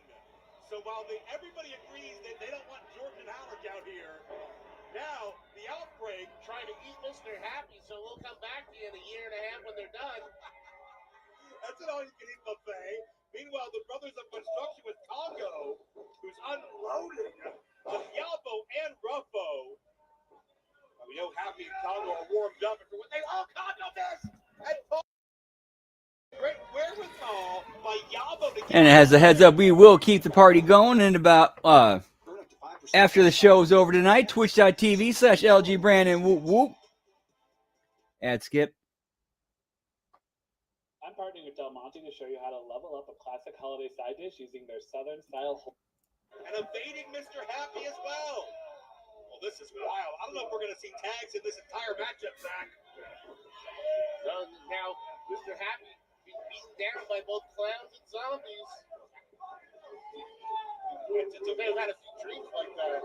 It's a real-life horror movie unfolding for Mr. Happy as the zombie lifestyle just makes them hungry and tribal in nature. But outside Jordan Oliver, he's a tactician. You know what? I'm going to go into Dr. Melfi mode here.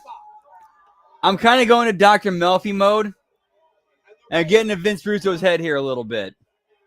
I wonder, does he see the Outbreak as an opportunity to be like, you know what? I think he kind of recognizes I didn't really do the Brood justice. Like, I could have done better with the Brood. And this is my second chance to do better with the Brood with the Outbreak. Guys down. It's like they've been programmed by violence not to feel pain. What a takedown. That could be all. And a kick out. Congo in just in case. Now we've got Congo Star and Mr. Happy back in the ring as well. Oh my lord! A scoop side slam on an elbow. Mr. Happy looking like Abdul the Butcher out there. Dude, what the stuff that Mr. Happy can do for a dude his size and the type of size he has is insane. Like a man his size and shape should not be able to do what he can do. But he can. And don't forget, at the end of this program, we still got the commissioner, Violent J, challenging Big Vito to a fight out in the parking lot. I hope somebody sees the error of their ways as Yabo and Ruffo get dropped. Jordan and Jackson get dropped. And it's a St. Clair Monster Corporation Demolition Derby. And it's all for the tag team titles. And you had to know that eventually the size advantage was going to come. And this Monster Corporation, some of the biggest boys on the block. Gotta believe Big Vito's watching this with a smile on his face. Double choke slam. No, the Twins counter. Did they get the miss? I think they got the miss. That double death miss. Happy is hurt. Congo is hurt. And Outbreak's running the ring. You gotta believe Vito's watching this video. He's scared of the Outbreak. Maybe Vito's contemplating some of Vampiro's words. Almost felt like an ultimatum for Bam. Jordan and Allen. Whoop whoop. Tag team precision, but this isn't like any other tag team, gentlemen. And we've seen this double team. Seal the deal for many teams. We're going to have new tag team champions, Zach. Here it is with that as above, so below. And there's a cover. Yeah, this is a good four-way match. In the last possible second by Ruffo.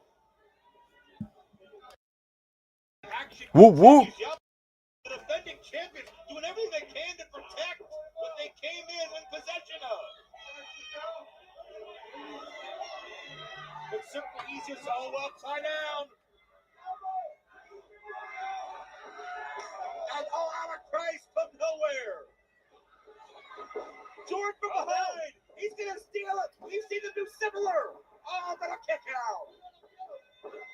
Bust down the brain. Their rivalry with the brothers has stretched across multiple organizations. And it continues here with the top prize at stake in tag team wrestling. To the outside, no roll up. They got it. And still champions, Brothers of Funstruction, pal.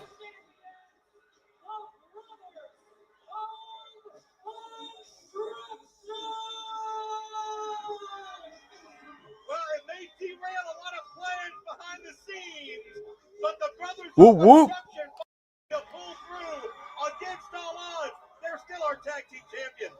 That's right. They've still got their big shoes, their red noses, and their JCW tag team titles. Despite the wishes of 3 other formidable teams tonight, another celebration for the Brothers of Funstruction. The challenge will keep on coming. It won't get any easier for Yabo and Rumbo, the Outbreak.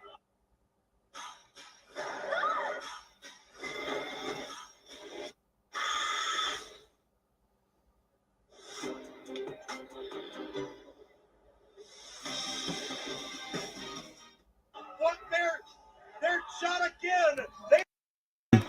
They had this match won at one point. Sorry, I've been having a text conversation between myself and my mom the entire night. Has been fun, and I just sent her a Trailer Park Boys meme, which I know she's never seen. So I know I sent it to her purposely to fuck with her. I'm waiting for her response.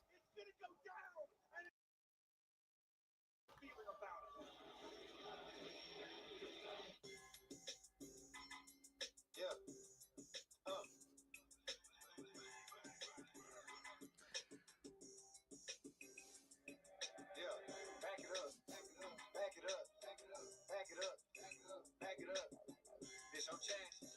Do your dance. Make it clap. With no hands. Back it up. Back it up. Back it up. It's your chance. Do your dance. Make it clap. With no hands. Make it clap, clap, clap, clap. Make it clap, pal. Put that pussy on my lap, lap, lap, lap. Only thing I ever do is trap, trap, trap. All that little shit you talk, cat, cat, cat, cat. We pull a slide in the band. I was trying to fuck with you and all your friends. Yellow go yard, looking like a bumblebee. I'm a real catch, baby, better not fumble me. I'm a boss, boy. Louis V all over me. This ain't Lacoste, boy. You can't afford what this shit costs, boy. If you ain't getting to no guap, must be lost, boy. I'm the one, homie. You walking in here looking like a bum, homie. Get this money out the street, then I stack it up. She keeps shaking ass on me, I told her back it up. Back it up. Back it up. Back it up. Back it up, pal. Back that ass up. All right, time for our kind of sort of main event, the parking lot brawl. Yeet yeet.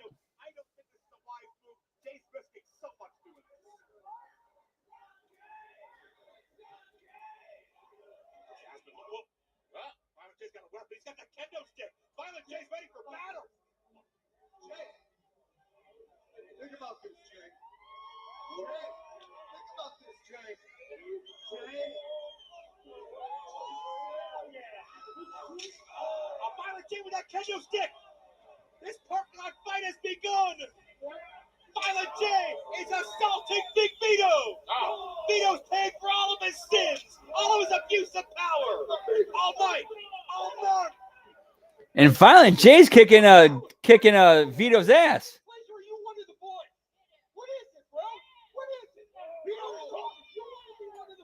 No problem, bro. You are relieved of your duties as of now. You want to be one of the boys? You're one of the boys. You can't do that. Oh, yeah, I just did because let me tell you something, bro. That contract you signed gave me 51% of your company. company, bro. That's right. Majority owner. You are out as commissioner, bro.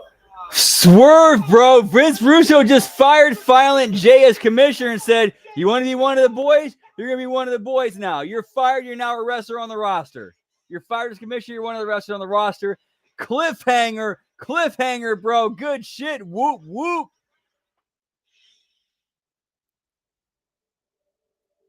Indeed, Swerve, bro. Good show. Good show tonight. Dude, a good Thursday night of wrestling. TNA was decent, and JCW absolutely killed it. Good stuff tonight. Whoop, whoop. All righty, so our schedule for the rest of this week. Tomorrow, we got the SmackDown Watch-Along and Bell Count.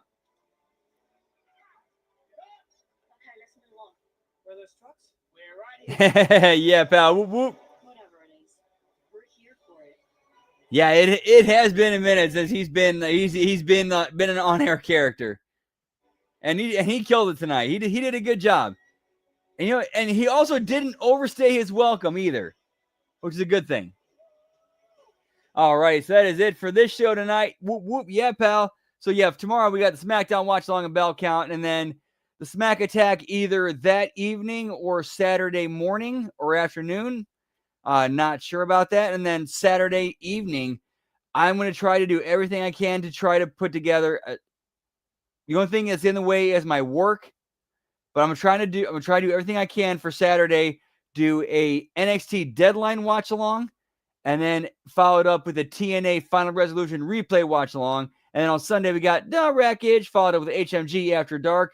It's a holiday season, pal. We're kicking it off with Friday After Next and Ernest Saves Christmas. And then Monday, the Monday Locker Room, the Raw Watch Along, the Impact Attack. And then Tuesday, I Like It Raw, the A Show, the Late Start NXT Watch Along. And then the Wednesday Locker Room. And then Wednesday, the Next Level Wrestling Review, the AEW Dynamite Watch Along, and Bell Count. But that is, but as far as tonight goes, we're going to keep the party going in about 10, 15 minutes over on Twitch, twitch.tv/LG Brandon. Whoop, whoop. Hope to see you over there.